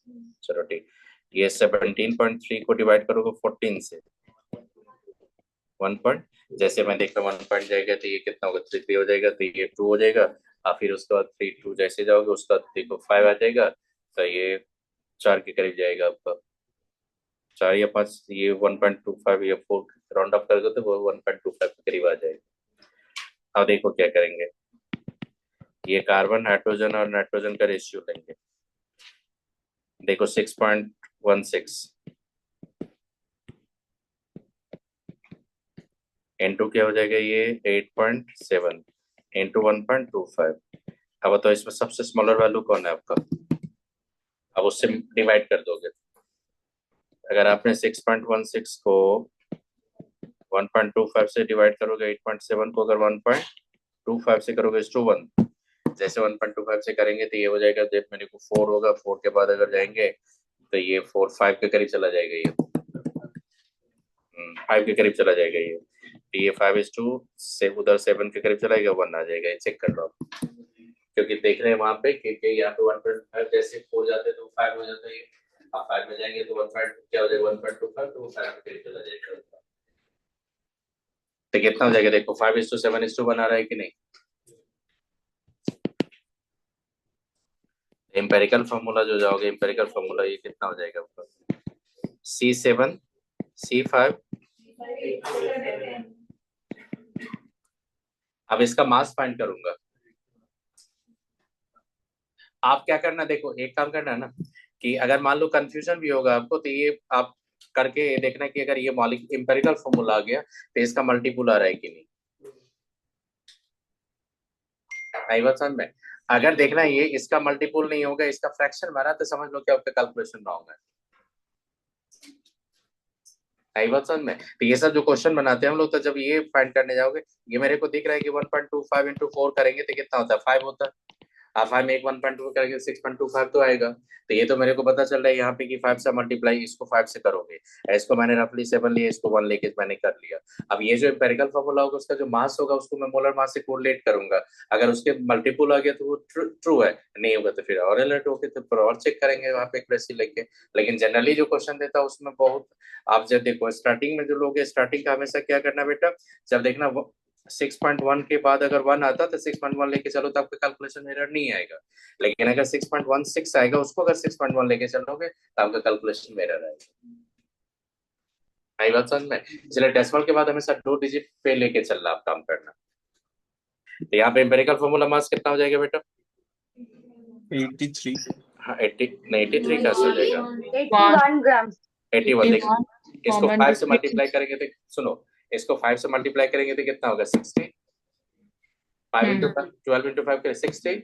और उसको 7 से ऐड कर देंगे, 14 ऐड करेंगे तो कितना होगा? देखो 7 और 4 जाएंगे तो कितना हो जाएगा? 7 और 4 जाएंगे तो क्या होगा? 81 तो आएगा ना आपका। तो 8 आप देखना यहाँ पे 162 बाई 81 करेंगे आप, 162 है ना, तो 81 करेंगे तो 2 आ जाएगा। तो इसलिए मॉलिक्यूलर फॉर्मूला जब भी जाएंगे आप यहाँ पे C10 H14 एंड 2। तो ये ऑप्शन जो दिया था, ऑप्शन में कट कर लिया, दूसरा पेज में तो ऑप्शन ये जेई मेन का क्वेश्चन था, तो समझो कैसे वर्क करोगे। आई बात समझ में? कितना डिजिट पे हमेशा वर्क करना? 2 डिजिट पे जाना डेसिमल के बाद। अगर एक ही पे जाओगे तो नहीं होगा। कैलकुलेशन थोड़ा फास्ट रखना, क्वेश्चन बन जाएगा। अगर थोड़ा भी कंफ्यूजन होगा तो एम्पिरिकल फॉर्मूला जैसे तैसे फाइंड कर लेना, उसको देखना कि मॉलिक्यूलर मास का मल्टीपल है कि नहीं है। अगर मल्टीपल होगा कुछ कॉमन फैक्टर एग्जैक्ट निकल रहा है तो समझ लो आपका कैलकुलेशन सही है। तो बेटा मैंने दो क्वेश्चन बनाए एम्पिरिकल मॉलिक्यूलर फॉर्मूला पे, एक दिया मास रेशियो देके, एक क्या दिया परसेंटेज। आपका एक ही पर टारगेट होना चाहिए, जो भी मास परसेंटेज देगा, जो भी मास रेशियो देगा, उसको कन्वर्ट किस में करना है, मोल्स में। अब मोल्स का रेशियो जो है that should be the simplest whole number ratio, वो हमेशा इन्फॉर्मेशन देगा आपको एम्पेरिकल का। और समटाइम क्या होता है एम्पेरिकल मॉलिक्यूलर सेम नहीं हो जाता, जैसे आपने फॉर्मल्डिहाइड में देखा था एम्पेरिकल जो था वही क्या था, मॉलिक्यूलर था। समटाइम एम्पेरिकल मॉलिक्यूलर फॉर्मूला आपका सेम नहीं होगा, तो वहां पे अगर क्वेश्चन में मॉलिक्यूलर मास दे देगा, ये क्वेश्चन में वेपर डेंसिटी दे देगा, तो वहां से आप कॉमन फैक्टर एन फाइंड कर लेंगे। आफ्टर गेटिंग द एन आप कन्वर्ट कर दोगे उसको मॉलिक्यूलर फॉर्मूला में। नई बात समझ में, तो यही क्वेश्चन होता है जो कंपटीशन में आता है। जैसे मैंने यहाँ पे देखो, यहाँ पे 2022 का ये क्वेश्चन था आपका, जेई मेन का क्वेश्चन था। समझ में कैसे क्वेश्चन होता है परसेंटेज, और ये परसेंटेज कंपोजिशन सबसे फेवरेट टॉपिक है जेई मेन ईएस का, नीट के लिए। नीट एक ऐसा एग्जाम होता है जहाँ पे परसेंटेज कंपोजिशन सबसे ज्यादा पूछा हुआ बेसिक्स में, सब बेसिक कंसेप्ट में, इसलिए याद रखना बहुत इंपॉर्टेंट होता है परसेंटेज। तो बेटा याद रखना किसी भी कंपाउंड का परसेंटेज देगा, लेबलिंग करेगा, हमेशा वो परसेंटेज किसका होता है, मास परसेंटेज, मोस्ट परसेंटेज नहीं। कर लेंगे, सही बात समझ में। किसी का अगर मोल रेशियो दे, किसी का अगर मास रेशियो होगा, तो मास रेशियो मोल रेशियो के इक्वल नहीं होता है। मास रेशियो को कन्वर्ट करोगे मोल्स में, अब मोल्स रेशियो मॉलिक्यूल्स रेशियो हो सकता है, मोल्स रेशियो एटम्स रेशियो हो सकता है आपका। सही बात समझ में, यही थ्योरी तो बताइए। नाइट्रोजन 1.235s, तो लॉन्गर फिर 1.24s। लगभग समझ आएगा एम्पिरिकल मॉलिक्यूलर। अब चले एक अगला टॉपिक पढ़ाते हैं, अगले टॉपिक के बाद उसमें थोड़ा बेसिक इन्फॉर्मेशन आज दे देंगे, नेक्स्ट से कर पाएंगे उसको ज्यादा क्वेश्चंस। आज बेसिक इन्फॉर्मेशन देते हैं, थ्योरेटिकल इन्फॉर्मेशन क्या होता है उसका कैसे एप्लीकेशन करोगे ये सब बता देते हैं। और इसमें जो टॉपिक पढ़ने जा रहे हैं इसमें क्या होता है कि स्कूल के एग्जाम जब दोगे तो यूनिटी मेथड लगा देना। जो मेथड यहाँ पे मैं बताऊंगा, दोनों में मेथड बताऊंगा, यूनिटी भी बताऊंगा, एक दूसरा मेथड भी बताऊंगा। तो मैं यूनिटी मेथड पे ज्यादा काम नहीं करवाता हूँ, मैं रेशियो पे काम करवाता हूँ कि रेशियो पे काम करना थोड़ा बहुत ईजी हो जाता है, उसमें ज्यादा स्टेप नहीं लगता। यूनिटी मेथड में क्या होता है थोड़ा ज्यादा स्टेप्स लगता है, इसीलिए मैं दोनों मेथड बताऊंगा, लेकिन प्रेफर करूंगा मैं रेशियो लेके। तो यहाँ पे होता है क्या, देखो एक लिखो, टॉपिक लिखो, फिर मैं बताता हूँ। देखो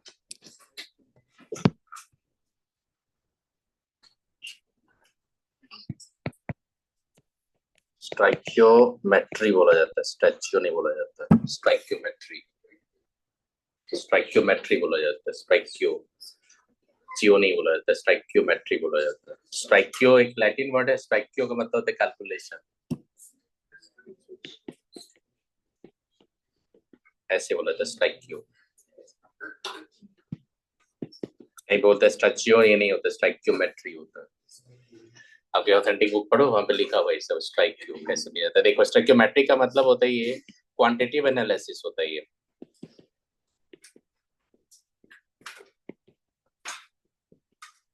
quantitative analysis of chemical reaction।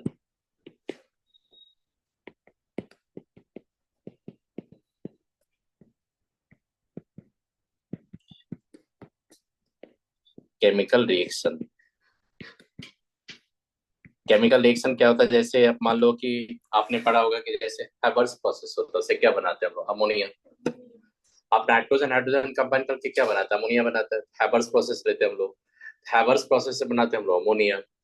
तो how many moles of nitrogen must be combined with the 3 moles of hydrogen, या how many moles of nitrogen must be combined with the 4 moles of ammonia, ये hydrogen to give the certain amount of ammonia.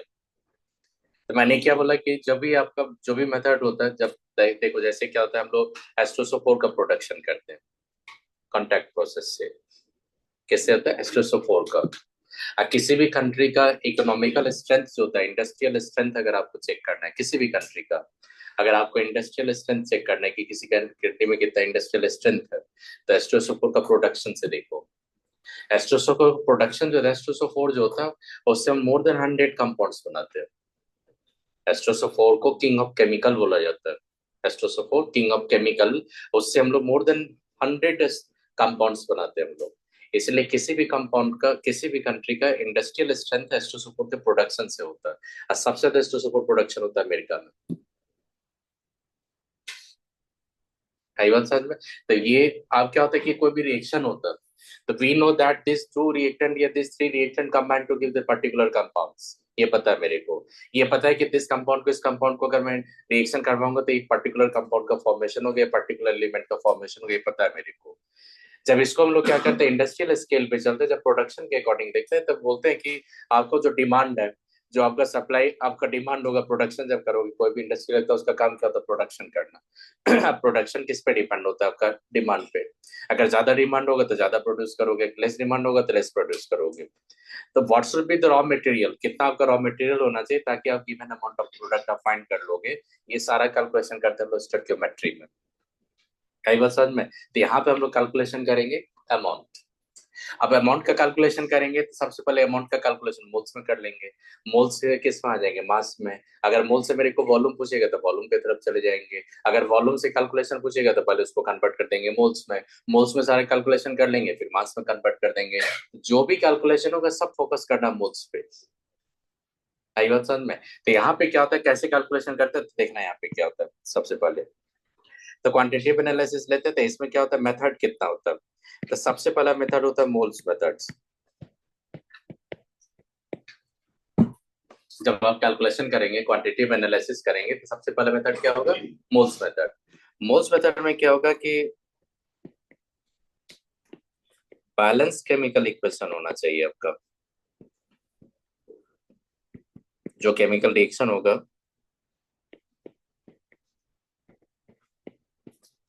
मतलब जब moles method use करोगे तो you must have the balance chemical equation. क्या होना चाहिए आपके पास, बता दो। बैलेंस केमिकल इक्वेशन होना चाहिए जब मोल्स मेथड यूज करोगे। अब how to balance the chemical reaction, the chemical reaction को, इक्वेशन को बैलेंस करने के लिए ऑक्सीडेशन आपका रेडॉक्स पढ़ाएंगे, वहां पे बताएंगे। अभी आप यूज करोगे हीट एंड ट्रायल मेथड, जो आपने 9th में पढ़ा होगा, उसी को यूज करके आप बैलेंस करोगे। आई बात समझ में। मोल्स मेथड के बाद दूसरा मेथड जो होगा, दूसरा मेथड होगा प्रिंसिपल ऑफ एटम कंजर्वेशन।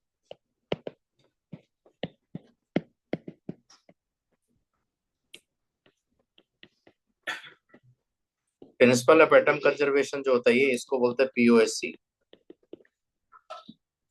तो प्रिंसिपल ऑफ एटम कंजर्वेशन ये डाल्टन्स लॉ पे बेस्ड है। आपने देखा, आपने एनसीईआरटी पढ़ा होगा, तो आपने पढ़ा होगा डाल्टन्स लॉ में, पढ़ाऊंगा यहाँ भी। एनसीईआरटी देखा होगा कि atoms are indivisible and invisible, और all atoms of same element having the same mass. All atoms of same element, जैसे मान लो एल्युमिनियम मैंने एलिमेंट लिया, उसका कोई भी एटम लेंगे तो उसका मास क्या होगा, सेम होगा।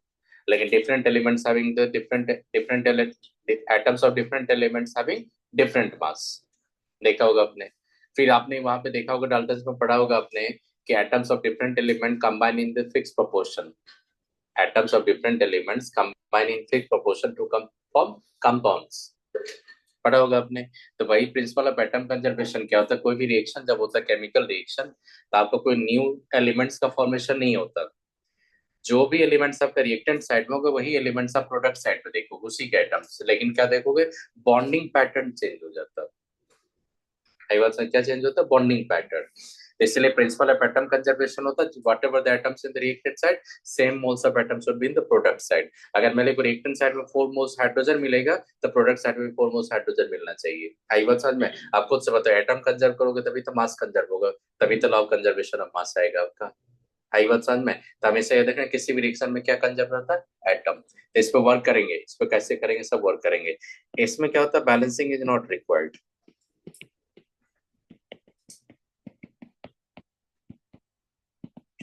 मतलब जब आप पीओसी यूज करोगे तो आप क्या करोगे, बैलेंस केमिकल इक्वेशन नहीं यूज करोगे। तो ये आपके लिए एक एडवांटेज बना। मान लो जितना टाइम आप बैलेंसिंग में दोगे, उससे बेटर होगा पीओसी लगा के आप विदाउट बैलेंसिंग आप करके निकल जाओ। तो एक एडवांटेज हुआ। थर्ड एक मेथड होता है आपका लॉ ऑफ केमिकल इक्विवेलेंस।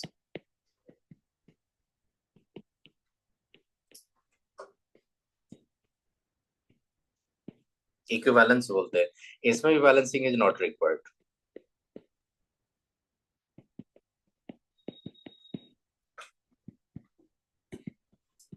ये जो ग्रेविमेट्री एनालिसिस होता है, ये क्वांटिटेटिव एनालिसिस होता है, उसमें कितना मेथड यूज करते हैं हम लोग, 3 मेथड। क्या क्या लिए सुनो। मोल्स मेथड, मोल्स मेथड का सबसे पहला डिमांड है, you must have balance chemical equation.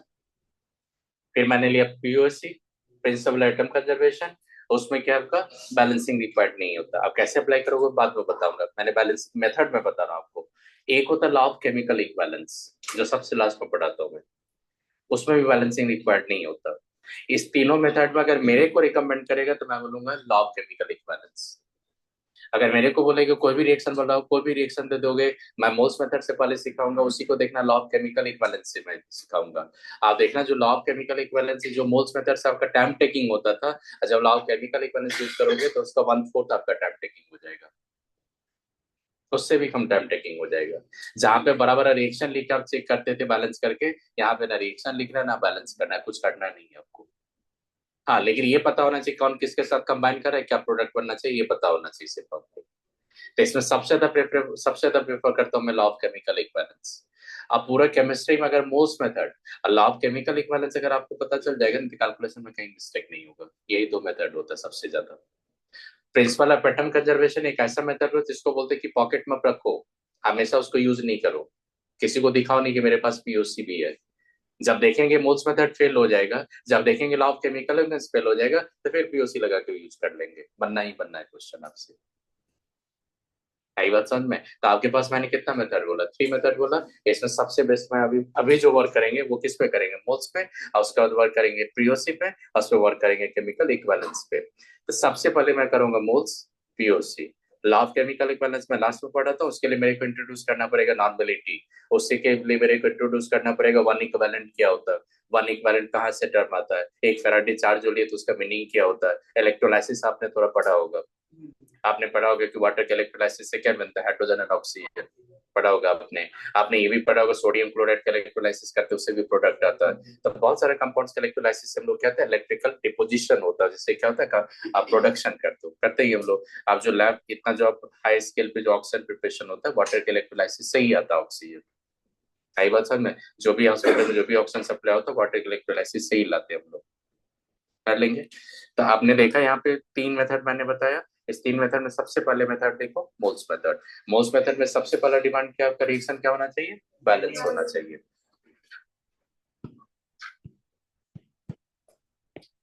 बिना समझ में रहा है क्या लिखा मैंने, मोल्स मेथड यूज किया मैंने फर्स्ट। Yes, sir. इसमें बैलेंस केमिकल इक्वेशन का इंपॉर्टेंस क्या, सुनो। एक दो पॉइंट जो लिखूंगा उसी पे वर्क करेंगे सारा। क्या इंपॉर्टेंट है सुनो, सबसे पहले आपके पास बैलेंस इक्वेशन होना चाहिए। तो मैंने एक बैलेंस केमिकल इक्वेशन लिया N2 3s2 that give the 2NH3।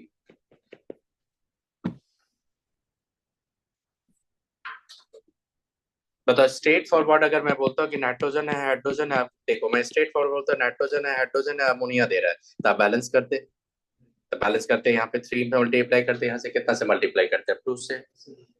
ये समझ में आया आपको? तो ये इसके पीछे कुछ नहीं थे, कितना नंबर है 1, इसके पीछे कितना नंबर है 3, इसके पीछे कितना नंबर है 2। ये जो न्यूमरल्स आपने यूज किया, ये न्यूमरल्स आपने यूज किया रिएक्शन को बैलेंस करने के लिए। अब इस न्यूमरल्स का रिएक्शन के ये न्यूमरल्स में इसका सिग्निफिकेंस क्या होता है क्वांटिटेटिव एनालिसिस में? जब आप किसी रिएक्शन का ग्रेविमेट्रिक एनालिसिस करोगे, जब अमाउंट का फाइंड करोगे, तो ये 1 2 3 क्या इंडिकेट करता है? तो बेटा ये 1 3 2 मोल्स को इंडिकेट करता है। किसको इंडिकेट करता है? मोल्स को। मतलब मैं बोलूंगा 1 moles of nitrogen combined with the 3 moles of hydrogen to give the 2 moles of ammonia. Is it clear? ये नंबर इंडिकेट करता मॉलिक्यूल्स को। तो मैं बोलूंगा 1 molecule of nitrogen combined with the 3 molecules of hydrogen to give the 2 molecules of ammonia। सही बात समझ में? मैं बोलूंगा ये नंबर इंडिकेट करता वॉल्यूम को। तो मैं बोलूंगा 1 ml of nitrogen combined with the 3 ml of hydrogen to give the 2 ml of ammonia। या मैं बोलूंगा 1 liter of nitrogen if allowed to combine with the 3 liter of hydrogen under suitable condition, then definitely you'll get the 2 liter of ammonia।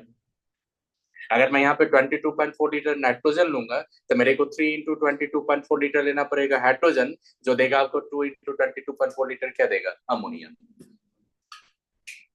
आई बात समझ में? अगर ये number मैं use करूंगा मास के लिए, अगर मैं बोलूंगा 1 gram of nitrogen combined with 3 gram of hydrogen to give the 2 gram of ammonia, ये एब्सोल्युटली रॉन्ग है। क्योंकि आपने इसका 1 ग्राम लिया, इसका 3 ग्राम लिया, तो इसका कितना लिया आपने 2 ग्राम। कहाँ पे law of chemical law of conservation of mass कहाँ पे दिख रहा है आपको? नहीं नहीं लाभ नहीं ना आपका। अगर मैं इसको 1 मोल बोला तो 1 मोल को अगर 28 से मल्टीप्लाई करूंगा तो 28 ग्राम। अगर मैं इसका 3 मोल लूंगा तो 3 × 2 करूंगा तो 6 ग्राम। इसका 2 मोल होगा 2 × 17 करेंगे तो कितना है 34 ग्राम। अब देखो लो आपका जब मास है कि नहीं, चेक कर लो। आई बात समझ में? तो ये जो नंबर्स यूज करते हो, नंबर्स क्या दिखाता है? Moles ratio, volume ratio, molecules ratio. ये नंबर कभी नहीं दिखाते, क्या नहीं दिखाता? मास रेशियो नहीं। अगर ये नंबर्स आपका मोल्स रेशियो दिखाएगा तो फिर तो मास रेशियो, मास में हम लोग कन्वर्ट कर ही सकते हैं। अगर ये नंबर मोल्स रेशियो दिखाएगा तो मोल्स को तो वॉल्यूम हम लोग कन्वर्ट कर ही सकते हो कि नहीं कर सकते हो? आई बात समझ में? तो हमें से नंबर किसको दिखाता है? मोल्स। तो लिखो बेटा, यहाँ पे लिख दो, फिर मैं बताऊं देखो क्या होता है। Numerals used to balance the chemical equation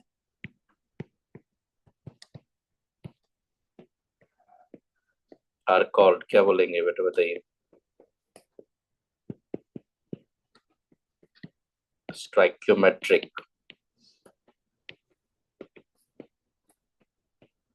coefficients। अब समझ में आएगा coefficients क्या होता है? अगर किसी रिएक्शन में स्टोइकियोमेट्रिक कोएफिशिएंट बोलेंगे तो समझ में आएगा क्या होता है वो? Numerals used to balance the chemical equation।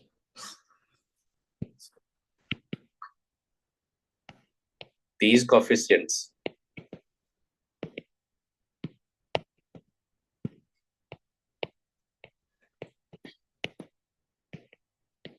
represents the relative number of moles,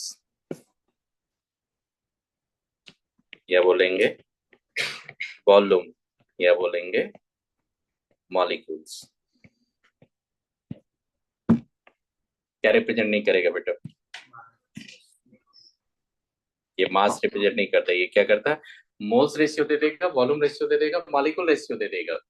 अगर एलिमेंट्स होगा तो एटम का रेशियो ले लेंगे, लेकिन क्या रिप्रेजेंट नहीं करेगा? ये मास नहीं करेगा। समझ में आएगी? अब देखो इसका एप्लीकेशन बताते हैं आपको। एक जैसे मान लो कि नाइट्रोजन लिया आपने, 3s2 लिए, तो ये क्या दिया आपका? 2NH3। अब ये बताना मेरे, ये अगर इसका 1 मॉलिक्यूल लेंगे तो इसका कितना मॉलिक्यूल के साथ कंबाइन कर रहा है? 3 मॉलिक्यूल। ये कितना देगा? 2 मॉलिक्यूल्स। देखो रेशियो कितना? 1:3:2, same as the coefficient ratio. अगर मैं इसका 1 मोल लूंगा तो इसका कितना आएगा? 3 मोल्स। इसका कितना आएगा? 2 moles. Now you have to take the ratio 1:3:2। अगर मैं इसका 1 वॉल्यूम लूंगा तो definitely you have to take 3 volume of nitrogen, hydrogen. कितना वॉल्यूम में मिलेगा आपको? 2 वॉल्यूम। अगर इस वॉल्यूम को मैं बोलूंगा, ये देखो, अगर मैं 1 ml अगर नाइट्रोजन लूंगा तो कितना ml हाइड्रोजन चाहिए बेटा? 3 ml। तो कितना ml आया मेरे का? ये 2 ml। आई बात समझ में? अगर मैं एट एसटीपी पे वर्क करूंगा तो एसटीपी पे तो पता है आपको 1 मोल कितना होता है? 22.4 लीटर। अगर मैं 22.4 लीटर लूंगा तो ये कितना आ जाएगा? 3 × 22.4 लीटर। तो बेटा ये कितना आ जाएगा? 2 × अगर मैंने इसका 1 ग्राम लिया तो इसका कितना होगा? 3 ग्राम। तो इसका कितना होगा? 2 ग्राम। ये रिप्रेजेंट नहीं करूंगा। समझ में? ये तो मोल रेशियो क्या दिखती है? कोएफिशिएंट रेशियो क्या दिखाता? Moles ratio. कोएफिशिएंट क्या दिखाता? Volume ratio. अगर गैसेज होगा तो, अगर एक सॉलिड हो गया गैस होगा तो वॉल्यूम रेशियो नहीं बोलेंगे, वहां पे मोल रेशियो लेके चलेंगे हम लोग। अगर दोनों गैस है तो वॉल्यूम रेशियो लेंगे। सही बात समझ में? अब देखो उसको क्वेश्चन क्या करेंगे, देखना।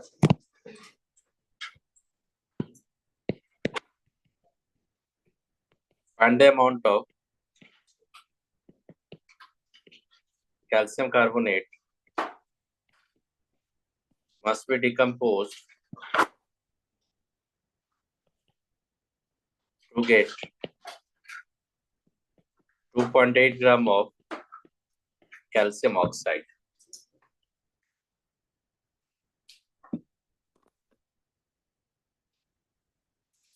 क्या बोला मैंने? Find the amount of calcium carbonate must be decomposed to get the 2.8 gram of calcium oxide। तो देखो सॉल्यूशन कैसे करेंगे देखना बेटे। कैल्शियम कार्बोनेट सॉलिड होता है, कैल्शियम ऑक्साइड भी सॉलिड होता है और CO2 क्या होता है? गैस। फिजिकल स्टेट जो होता है उसका सिग्निफिकेंस इक्वेशन के लिए बहुत इंपॉर्टेंट होता है। अगर कोई सॉलिड है तो सॉलिड लिख दो वहां पे, अगर कोई गैस है तो जी लिख दो उसको। आई बात समझ में? अब देखना यहाँ पे रिएक्शन बैलेंस है कि नहीं, पहले चेक करोगे। तो ऑलरेडी है बैलेंस इक्वेशन। मेरे को पता है यहाँ पे इसका अगर 1 मोल लेंगे ना तो इसका 1 मोल ही आएगा, इसका भी 1 मोल आएगा। मतलब क्या फाइंड करना है? अमाउंट ऑफ कैल्शियम कार्बोनेट किसके रेफरेंस से? 2.8 ग्राम ऑफ कैल्शियम ऑक्साइड। तो बस इसका और इसका रिलेशन देखेंगे, इसको इग्नोर कर देंगे, उससे कोई मतलब ही नहीं मेरे को। आई बात समझ में? तो कैसे फाइंड करेंगे? तो देखो इसके 1 मोल का कुछ ना कुछ तो मास होगा, तो 100 ग्राम। कैल्शियम कितना होता है? 40। कार्बन कितना होता है? 12। ऑक्सीजन कितना होता है? 16। जब ऐड करोगे तो कितना मिलेगा आपको? 40। फिर इसको देखो 1 मोल का मास कितना होता है इसका, जाएंगे तो इसका कितना होगा? 56 ग्राम।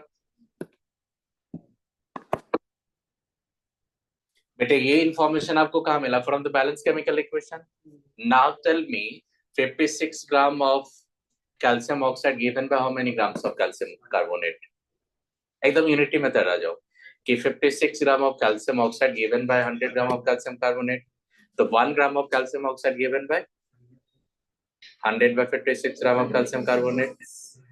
तो 2.8 gram of calcium oxide given by 5. आई बात समझ में? कर लो खुद से। समझ में कैसे करेंगे ये? Sir, answer is 5. यस। तो आपके पास क्या होना चाहिए? बैलेंस केमिकल इक्वेशन होना चाहिए। आई बात समझ में? तो अभी बेटा जितना भी रिएक्शन आपको करवाएंगे, सुनो अभी तक जितना भी रिएक्शन करवाएंगे आपको, एक ऐसा रिएक्शन होगा जो 9th में पढ़ते हो, कार्बोनेट नाइट्रेट, ये सब जनरली पढ़ते हो आप, हीट एंड ट्रायल से आप यूज करके बैलेंस कर सकते हो। आई बात समझ में? तो एक बेसिक लेवल का मैं इन्फॉर्मेशन दे रहा हूँ आपको। तो लिखो कितना आ जाएगा, चेक करो। तो मैं देखो फाइंड क्या करना बेटा, इसका 2.8 ग्राम होगा तो मैं इसको ये फाइंड करना है, ये तो फाइंड करना है कि अगर 2.8 देखो 56 ग्राम अगर लेने के लिए आपको 100 ग्राम लेना पड़ेगा, तो आप 2.8 ग्राम से कितना फाइंड करोगे? ये फाइंड करना आपको। तो आप क्या फाइंड करोगे? देखो 56 gram of calcium oxide, 56 gram of calcium oxide given bye कितना बेटा बताइए?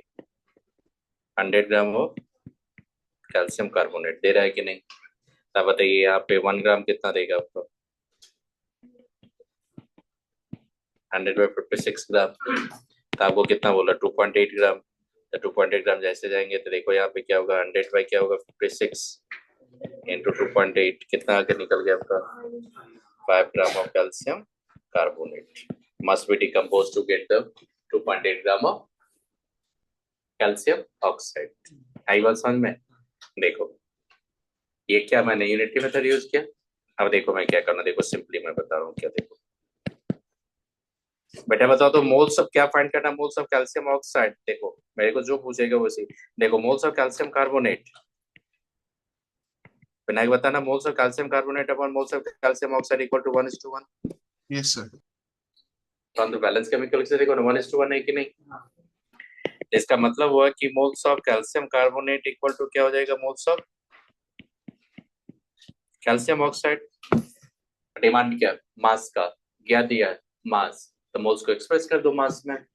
डिमांड देगा वॉल्यूम का, देगा मास, तो जिसका मास देगा उसको गिवन बाय मोलर मास कर देंगे, और जिसका वॉल्यूम देगा उसको given volume by molar volume कर देंगे। तो जो डिमांड देगा उसके अकॉर्डिंग हम लोग एक्सप्रेशन लाएंगे। अगर वॉल्यूम एक्सप्रेस करना है तो मोल्स को वॉल्यूम एक्सप्रेस कर दो, नंबर ऑफ मॉलिक्यूल एक्सप्रेस करना है तो मोल्स को एक्सप्रेस कर दो नंबर ऑफ मॉलिक्यूल्स में, अगर मास को एक्सप्रेस करना है तो मोल्स को एक्सप्रेस कर दो मास में। जैसा डिमांड होगा उसके अकॉर्डिंग आप वर्क करेंगे। बेटा बताइए क्या पूछा था आपका? Mass of calcium carbonate let कर लेंगे x ग्राम है, इसका मोलर मास कितना होता है? 100। बताओ x by 100 क्या दिखा रहा है? Moles of calcium carbonate equal to किसका मोल्स होना चाहिए? Calcium oxide. कितना मास दिया है? 2.8। कितना इसका मोलर मास होता है? 56। देखो इजीली फाइंड कर लेंगे कि नहीं? अगर 1:2 मोल है तो दोनों का तो मोल तो इक्वल ही होगा, तो मोल को इक्वेट कर दो, जो फाइंड करना कर लो वहां से। आई बात समझ में? तो बेटा कितना है यहाँ पे x का वैल्यू? 5 ग्राम। अब बताओ कौन लीजिए यूनिटी मेथड या mole ratio? Mole ratio. Mole ratio. Mole ratio बेटा में से याद रखो, देखो ना क्वेश्चन रिएक्शन दोगे, एक दिमाग में आपका आ जाएगा यूनिटी कहाँ से किसका मल्टीप्लीकेशन आएगा कर लोगे। देखो ये क्वेश्चन मैं बता रहा हूँ आपको करने के लिए, देखो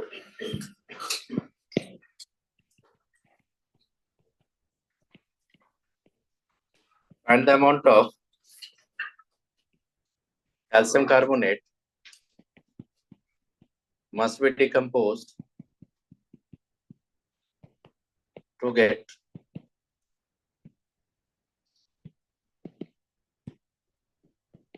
5600 ml of CO2 gas at STP। खुद से करो आप लोग, जो भी लेना आप यूज करो मोल्स मेथड। जब जाओगे आप देखो क्या यूज करोगे, मोल्स मेथड या मोल्स मेथड। तो मोल्स मेथड जब यूज करेंगे तब तभी बिना कैल्शियम कार्बोनेट को हीट करेंगे तो किस में जाएगा बताओ तो, कैल्शियम ऑक्साइड प्लस CO2। मेरे को फाइंड क्या करना है, कैल्शियम कार्बोनेट। मेरे को पता है इसका 1 मोल लेंगे तो इसका कितना आएगा 1 मोल। अब इसको 1 मोल को वॉल्यूम में कन्वर्ट करेंगे क्योंकि वॉल्यूम गिवन है, आई बात समझ में। तो 1 मोल का एसटीपी वॉल्यूम कितना होगा, 22400 ml कर देंगे, राइट। तो इसका 1 मोल का मास कितना होता है 100 ग्राम। तो इसका अगर 5600 ml होगा तो इससे कितना होगा नहीं फाइंड कर लेंगे इससे। आप बोल दोगे ना 22400 ml of CO2 given by how many ग्राम 100 ग्राम, तो 1 ml कितना देगा 100 by 25 क्या हमारे से? हाँ 25 25 से करेंगे तो अपने आप अमाउंट आएगा, सही बोला आपने, तो कर लेंगे।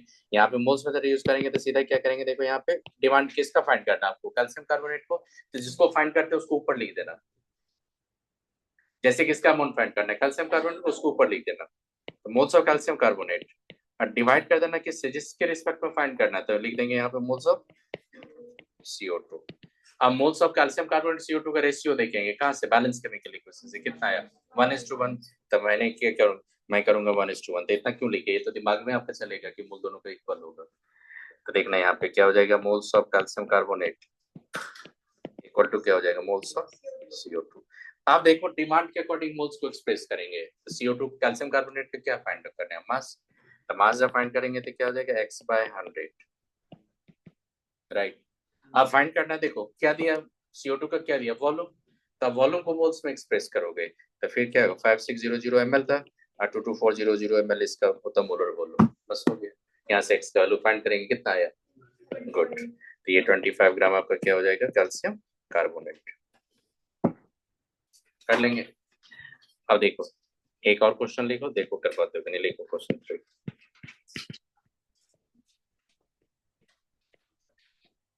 Find the amount of calcium chlorate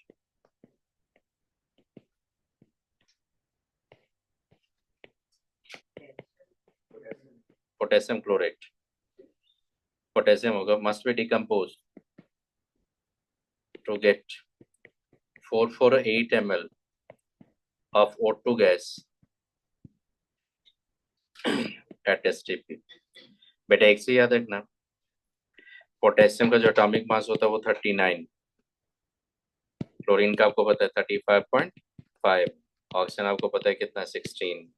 find करो पोटेशियम क्लोरेट जो होता है PKClO3, आपने कभी पढ़ा भी होगा स्कूल में कि लैब मेथड होता है प्रिपरेशन ऑफ ऑक्सीजन का, KClO3, हाँ KCl प्लस O2, KClO3 को तोड़ोगे तो होगा KCl potassium chloride plus O2।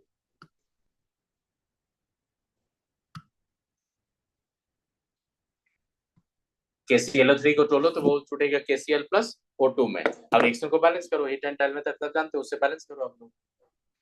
अच्छा बताओ ये क्लियर वाला मोलर कितना फाइंड होगा।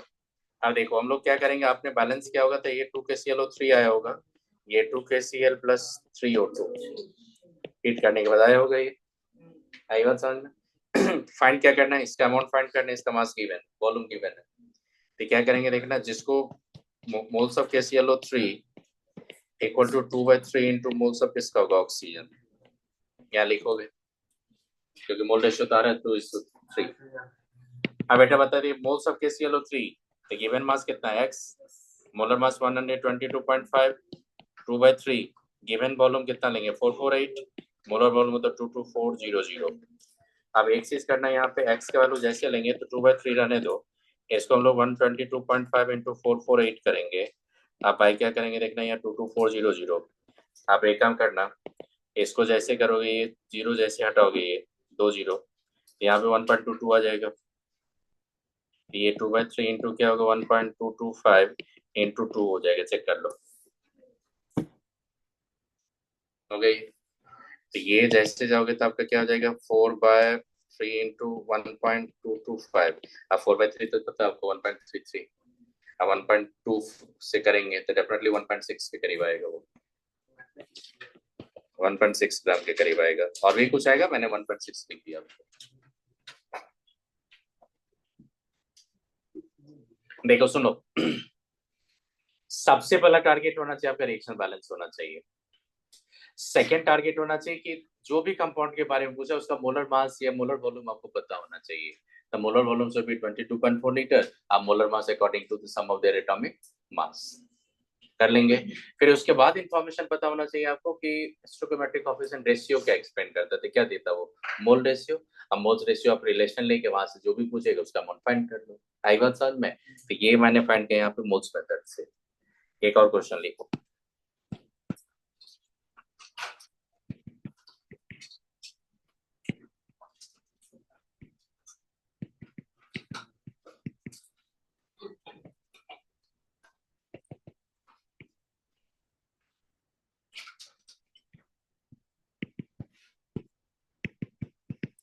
Find the amount of CO2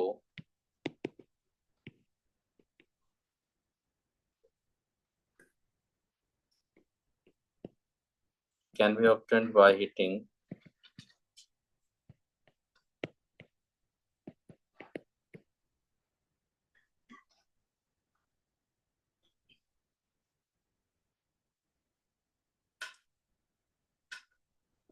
(10 gram) mixture of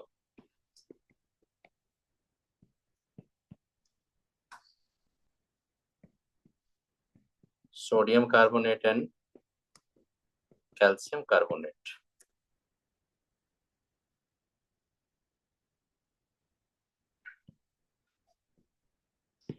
calcium carbonate आपका दिया यहाँ पे 50% बाय मास।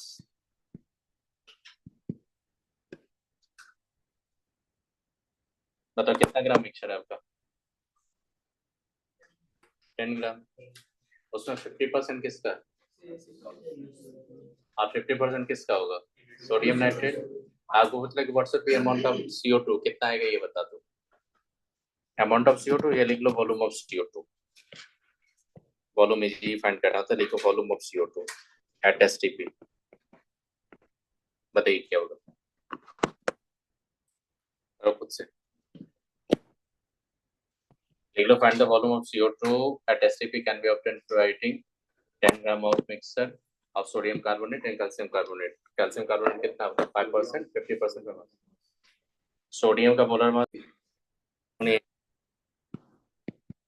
ग्रुप 1 आपने पढ़ा होगा, लिथियम कार्बोनेट पढ़ा होगा, और एक सोडियम कार्बोनेट होता है। ये सब अल्कली मेटल आपने पढ़ा होगा, लिथियम सोडियम पोटेशियम सब होता है। पोटेशियम कार्बोनेट होता है, ऐसे करके जाएंगे। इसको हीट करते थे, ये आता लिथियम ऑक्साइड, अब प्लस क्या होता है CO2। इसमें से किसी को भी हीट करोगे no decomposition. Thermal decomposition sodium potassium carbonate से नहीं होता। इसीलिए अगर मान लो कहीं पे मिक्सर में कैल्शियम कार्बोनेट मैग्नीशियम कार्बोनेट के विच साइड अगर सोडियम पोटेशियम कार्बोनेट अगर रखोगे तो जो भी आपको CO2 मिलेगा वो कैल्शियम मैग्नीशियम के कार्बोनेट से मिलेगा। सोडियम पोटेशियम का कार्बोनेट का डिकम्पोजिशन नहीं होता। अगर सोडियम कार्बोनेट को थर्मली डिकम्पोज भी करेंगे तो वॉल्यूम ऑफ CO2 आपको कितना मिलेगा? 0। आई बात समझ में? तो सोडियम कार्बोनेट का डिकम्पोजिशन नहीं होता। एक चीज याद रखना। दूसरा क्या याद रखना कि बेरिलियम कार्बोनेट होता है ग्रुप 2 का, ये सबसे ज्यादा पूछेगा मैग्नीशियम कार्बोनेट कैल्शियम कार्बोनेट के बारे में। फिर स्ट्रोंडियम कार्बोनेट होता है और उसी में एक बेरियम कार्बोनेट होता है। ये सब जितना भी मेटल कार्बोनेट होगा अगर इसको हीट करोगे तो मेटल का ऑक्साइड आता है प्लस CO2। आपने कैल्शियम कार्बोनेट को हीट किया था, कैल्शियम ऑक्साइड प्लस CO2 आया था ना। आई बात समझ में? तो ग्रुप 2 में जाओगे तो ग्रुप 2 का सबका कार्बोनेट आपका डिकम्पोज होता है। ये तो थर्मली इतना लिस स्टेबल है, इसको स्टोर करते हैं हम लोग CO2 के एटमॉस्फेयर में। बेरिलियम कार्बोनेट को। तो ये सब आगे पढ़ोगे, इनऑर्गेनिक में क्वेश्चन आता है इस सबसे। अभी याद रखना, अभी जो क्वेश्चन आपको कहीं पे मिलेगा, अगर सोडियम कार्बोनेट या कैल्शियम कार्बोनेट का मिक्सचर होगा, तो whatever the CO2 you are getting from the decomposition of calcium carbonate, not from the sodium carbonate. आई बात समझ में? अगर मान लो कहीं पे सोडियम मैग्नीशियम कार्बोनेट का मिक्सर दे देगा और फिर वहां से CO2 कितना ऑब्टेन किया वो भी अगर दे देगा, आप बोलेगा कंपोजिशन ऑफ मिक्सर बताओ कितना होगा, कितना परसेंटेज आपका वहां पे सोडियम कार्बोनेट है, कैल्शियम कार्बोनेट है, तो जो भी आपको CO2 मिलेगा वो कहाँ से मिलेगा? सोडियम कार्बोनेट से, ये सॉरी कैल्शियम कार्बोनेट से। आई बात समझ में? यहाँ पे सॉल्यूशन जब करेंगे तो आपके पास क्या था? सॉल्यूशन जब करेंगे तो आपके पास क्या था? मैग्नीशियम कार्बन, क्या था आपका? Calcium carbonate. तो कैल्शियम कार्बोनेट का ही आप डिकम्पोजिशन करोगे किसमें? कैल्शियम ऑक्साइड प्लस CO2 में। ये तो पता है कि इसका कितना ग्राम था? इसका 5 ग्राम था। इसका कितना है कि ये पूछ रहा आपसे। आई बात समझ में? देखो, मोल्स ऑफ कैल्शियम कार्बोनेट, रुको, मोल्स ऑफ कैल्शियम कार्बोनेट नहीं लेंगे, मोल्स ऑफ CO2 बता। तो moles of CO2 equal to क्या होगा बेटा? मोल्स ऑफ कैल्शियम कार्बोनेट होगा कि नहीं? हो गया यहाँ पे। अब बेटा बताइए मोल्स ऑफ CO2 क्या होगा? Given volume x molar volume 22400 ml, given mass कितना है इसका? 5 बाय क्या करेंगे आप? 100। तो x इक्वल टू कितना हो जाएगा? देखो यहाँ पे 22400 अपॉन क्या हो जाएगा? ये 20, ये कैंसिल हो गया, 1120 ml आ जाएगा कि नहीं बताओ STP पे?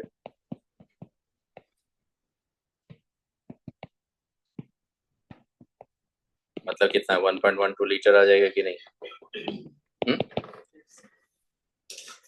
तो बेटा याद रखना, क्वेश्चन जब भी देगा सोडियम कार्बोनेट पोटेशियम कार्बोनेट, तो आप याद रखना थर्मल डिकम्पोजिशन नहीं होता। थर्मल डिकम्पोजिशन किसका होता है? तो याद रखना ग्रुप 2, मतलब बेरिलियम मैग्नीशियम कैल्शियम इस सब का डिकम्पोज। छोड़ दो बात में, समझ में आ गई ये कैसे करेंगे? आई बात समझ में? एक और याद रखने, क्या सुनो,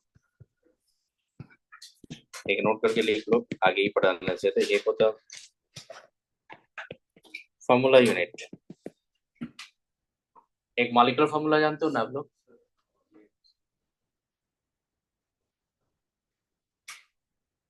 हाइड्रोक्साइड नहीं, हाइड्रोक्साइड से इसका कंपाउंड बहुत थर्मली बहुत ज्यादा स्टेबल होता है। इतना ज्यादा एनी कैरेक्टर होता है ना, इतना electrostatic force of attraction stronger होता है ना, इसका डिकम्पोजिशन नहीं होता। ये सब पढ़ोगे इनऑर्गेनिक जब पढ़ाते हैं ना, थर्मल डिकम्पोजिशन, हाइग्रोस्कोपिक, डेलिक्वेसेंट्स आपने जो पढ़ा होगा, तो क्या होता है, कोई कोई कंपाउंड आपने देखा होगा कि जैसे सोडियम क्लोराइड लेते हो आप। एक मान लो कि एक छोटा सा, मान लो कि सोडियम क्लोराइड आपने नमक ले लिया, अगर मान लो किसी कंटेनर को ओपन करके अगर कहीं विंडो पे कहीं पे रख दोगे, तो देखना कि अगर आप मॉर्निंग टाइम में रखोगे, इवनिंग टाइम में होगा, तो देखना कि पूरा वेट हो जाता है वो, क्योंकि हाइड्रोस डेलिक्वेसेंट नेचर होता है। डेलिक्वेसेंट का मतलब क्या होता है? एब्जॉर्ब द मॉइस्चर और बिकम वेट। तो जो मॉइस्चर एब्जॉर्ब करके वेट हो जाता है ना, जो सॉल्यूशन बना देता है, उसको बोलते हैं डेलिक्वेसेंट्स। एक होता है हाइग्रोस्कोपिक, जो मॉइस्चर एब्जॉर्ब करता है लेकिन वेट नहीं होता, तो उसको बोलते हैं हाइग्रोस्कोपिक। हाइग्रोस्कोपिक का मतलब होता है मॉइस्चर एब्जॉर्ब करता है ये सब। तो बहुत सारे ऐसा है आपका, जैसे क्या होता है कि जब हम लोग सोडियम क्लोराइड कहाँ से कर देते हैं? सोडियम क्लोराइड का मेन सोर्स है सी वाटर। सी वाटर से ही हम लोग क्या करते हैं? क्रिस्टलाइजेशन करके क्या लाते हैं? Sodium chloride. सोडियम क्लोराइड में क्या होता है? मैग्नीशियम क्लोराइड या कैल्शियम क्लोराइड क्या होता है? इंप्योरिटीज होता है। मैग्नीशियम और कैल्शियम क्लोराइड के चलते ही उसका डेलिक्वेसेंट नेचर होता है। अगर सोडियम क्लोराइड में कैल्शियम क्लोराइड या मैग्नीशियम क्लोराइड नहीं होता, तो फिर मॉइस्चर कभी एब्जॉर्ब नहीं कर पाता। अब क्यों होता है इसका नेचर? ये सब हाइग्रोस्कोपिक नेचर, डेलिक्वेसेंट नेचर क्या होता है, ये सब इनऑर्गेनिक के थ्रू लोग पढ़ाते हैं। तब वहां से लॉजिकल है, आप पकड़ पाओगे क्यों होता है, क्यों डेलिक्वेसेंट होता है, पकड़ लोगे वहां पे। तो अभी मैं क्या बताऊं आपको, मैंने बताया फॉर्मूला यूनिट। देखो यहाँ पे फॉर्मूला यूनिट लिया मैंने। फॉर्मूला यूनिट क्या मतलब होता है? ये it represents simplest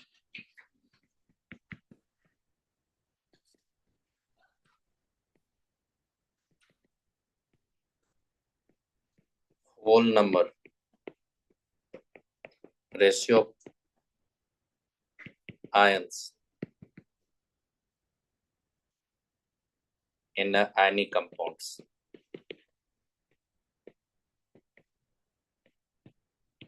any compound का कोई डिस्क्रीट मॉलिक्यूल्स नहीं होता।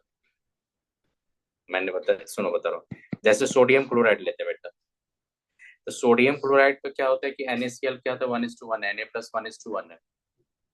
तो इसका मतलब क्या होता है, देखो हम लोग क्या करते हैं कि मैं एक सिंपल एप्लीकेशन बता देता हूँ आपको, देखना यहाँ पे, एक आपको यहाँ पे दिखा देता हूँ क्या होता है, देखना। जैसे आप जब पढ़ोगे तो ये सब क्यूब होता है, ये क्यूब है। जैसे मान लो कि एक मैं दिखा रहा हूँ आपको, यहाँ पे देखना, दिखा देता हूँ यहाँ पे। जैसे ये देखो, ये सोडियम क्लोराइड का स्ट्रक्चर है ये, और ये कंप्लीट स्ट्रक्चर सोडियम क्लोराइड का नहीं है। सोडियम क्लोराइड का जो स्ट्रक्चर है उसका एक रिपीटेटिंग पार्ट है, ये स्मॉलर पार्ट है, रिपीटेटिंग पार्ट है ये। इसी रिपीटेटिंग पार्ट्स पर अगर स्टैकिंग करते जाएंगे तो कंप्लीट स्ट्रक्चर आ जाएगा किसका, सोडियम क्लोराइड का। तो ये देखो, ये ऐसा स्पेस में रहता है सोडियम क्लोराइड। आप देखते हो ना, खा लेते हो ना, पानी में डिजोल्व करके खा लेते हो ना। आप किसको खाते समझ में आ गया नहीं है? तो देखो ये क्या होता है, सुनो। ये जो आप देखो ग्रीन कलर है ना, ये ग्रीन कलर दिखाता है Cl- को, और ये ग्रे कलर दिखा रहा है आपका Na+ को। देखो Cl- के क्लोज होगा Na+। अब देखना यहाँ पे Na+ हो, ये Cl, ये जो देख लो Cl- है, देखो उसके क्लोज कौन Na+, है, क्योंकि यहाँ से डिस्टेंस ज्यादा है, इसका डिस्टेंस क्या है, कम है। हमेशा एक एनायंस को सराउंडिंग होता है कैटायन से, हमेशा एक कैटायंस के, देखो ये एनायन के सराउंडिंग में कौन दिख रहा है आपको, कैटायन दिखेगा। और ये 3 डायमेंशनल स्पेस में इसको प्रोपिगेट करोगे तो ऐसा ही शेप का ज्योमेट्रिक आ जाएगा। तो यहाँ पे कोई मॉलिक्यूल तो नहीं देख रहे हो। जैसे मैं CO2 का बात करूंगा तो CO2 के एक मॉलिक्यूल सबको दिखेगा, NaCl का मॉलिक्यूल्स नहीं दिखेगा। ये एक स्मॉलर रिपीटेटिव पार्ट है ये क्या बता, तो स्मॉलर रिपीटेटिव पार्ट है ये। मतलब इसी पार्ट को रिपीट करके हम लोग सोडियम क्लोराइड का क्या बनाते हैं, स्ट्रक्चर। तो इससे स्मॉलर रिपीटेटिव पार्ट्स मैंने जब कैलकुलेशन किया तो Na+ और Cl- का जो सिंपलेस्ट होल नंबर रेशियो आया वो कितना आया, मैंने कैलकुलेट किया 4 Na+ और 4 Cl-। तो रेशियो कन्वर्ट करोगे तो कितना होगा, 1:1।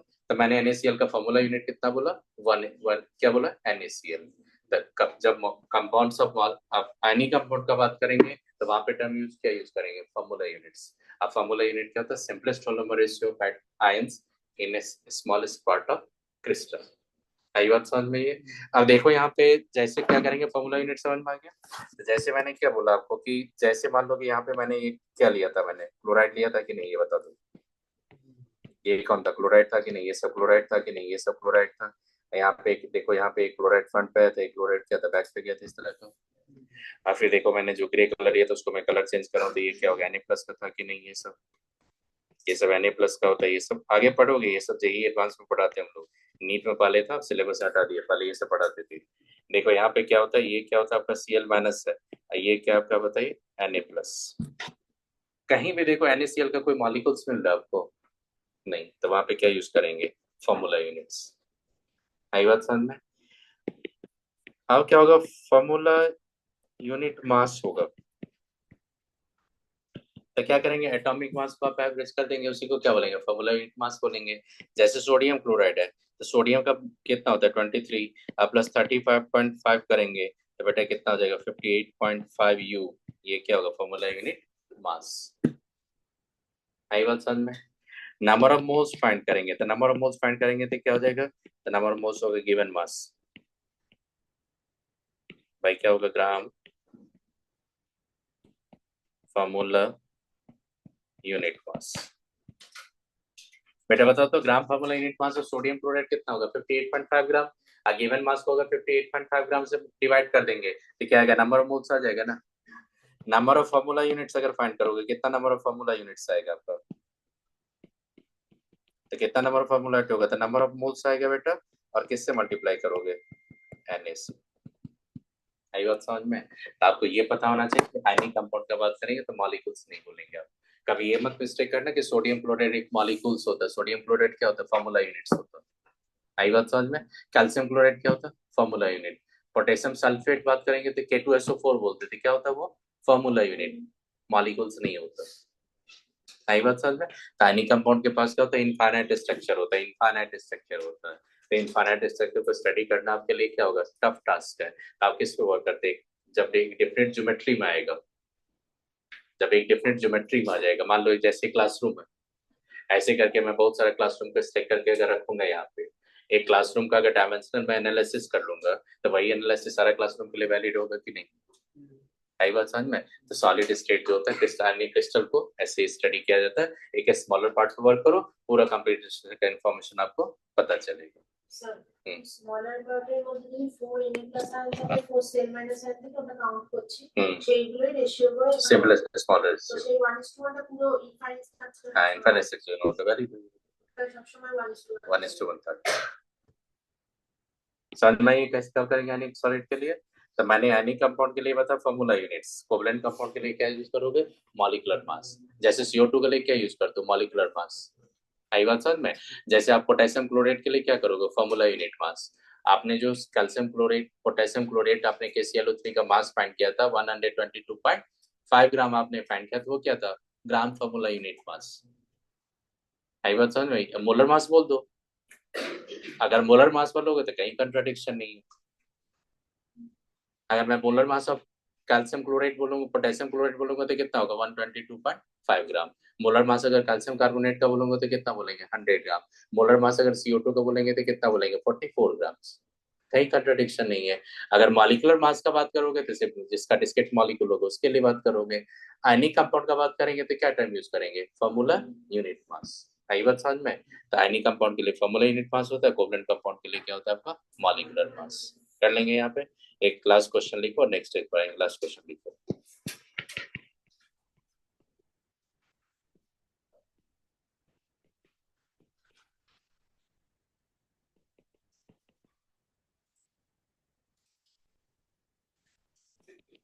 Find the amount of CO2 obtained by decomposition of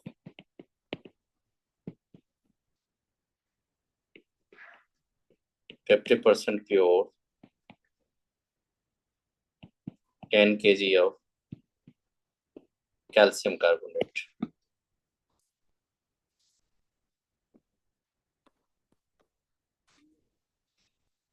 अब बताइए कैल्शियम कार्बोनेट का कितना लिया आपने? 10 kg। 10 kg calcium carbonate 50% purity का मतलब होगा कि out of the 10 kg you have only the 5 kg of calcium carbonate. सुनो मैं फिर से बता रहा हूँ, सुनो फिर से देखो। मान लो ये मेरा सैंपल है कैल्शियम कार्बोनेट का। माइनिंग जब होता है ना बेटा, माइनिंग जब होता है तो माइनिंग जब करते हैं तो मिनरल्स हम लोग फाइंड करते हैं। मिनरल्स जो लाते हैं वो मिनरल्स प्योर नहीं होता, उसके साथ हमेशा इम्प्योरिटीज होता है। आई बात समझ में? उसके साथ क्या होता है? हमेशा इम्प्योरिटीज होता है।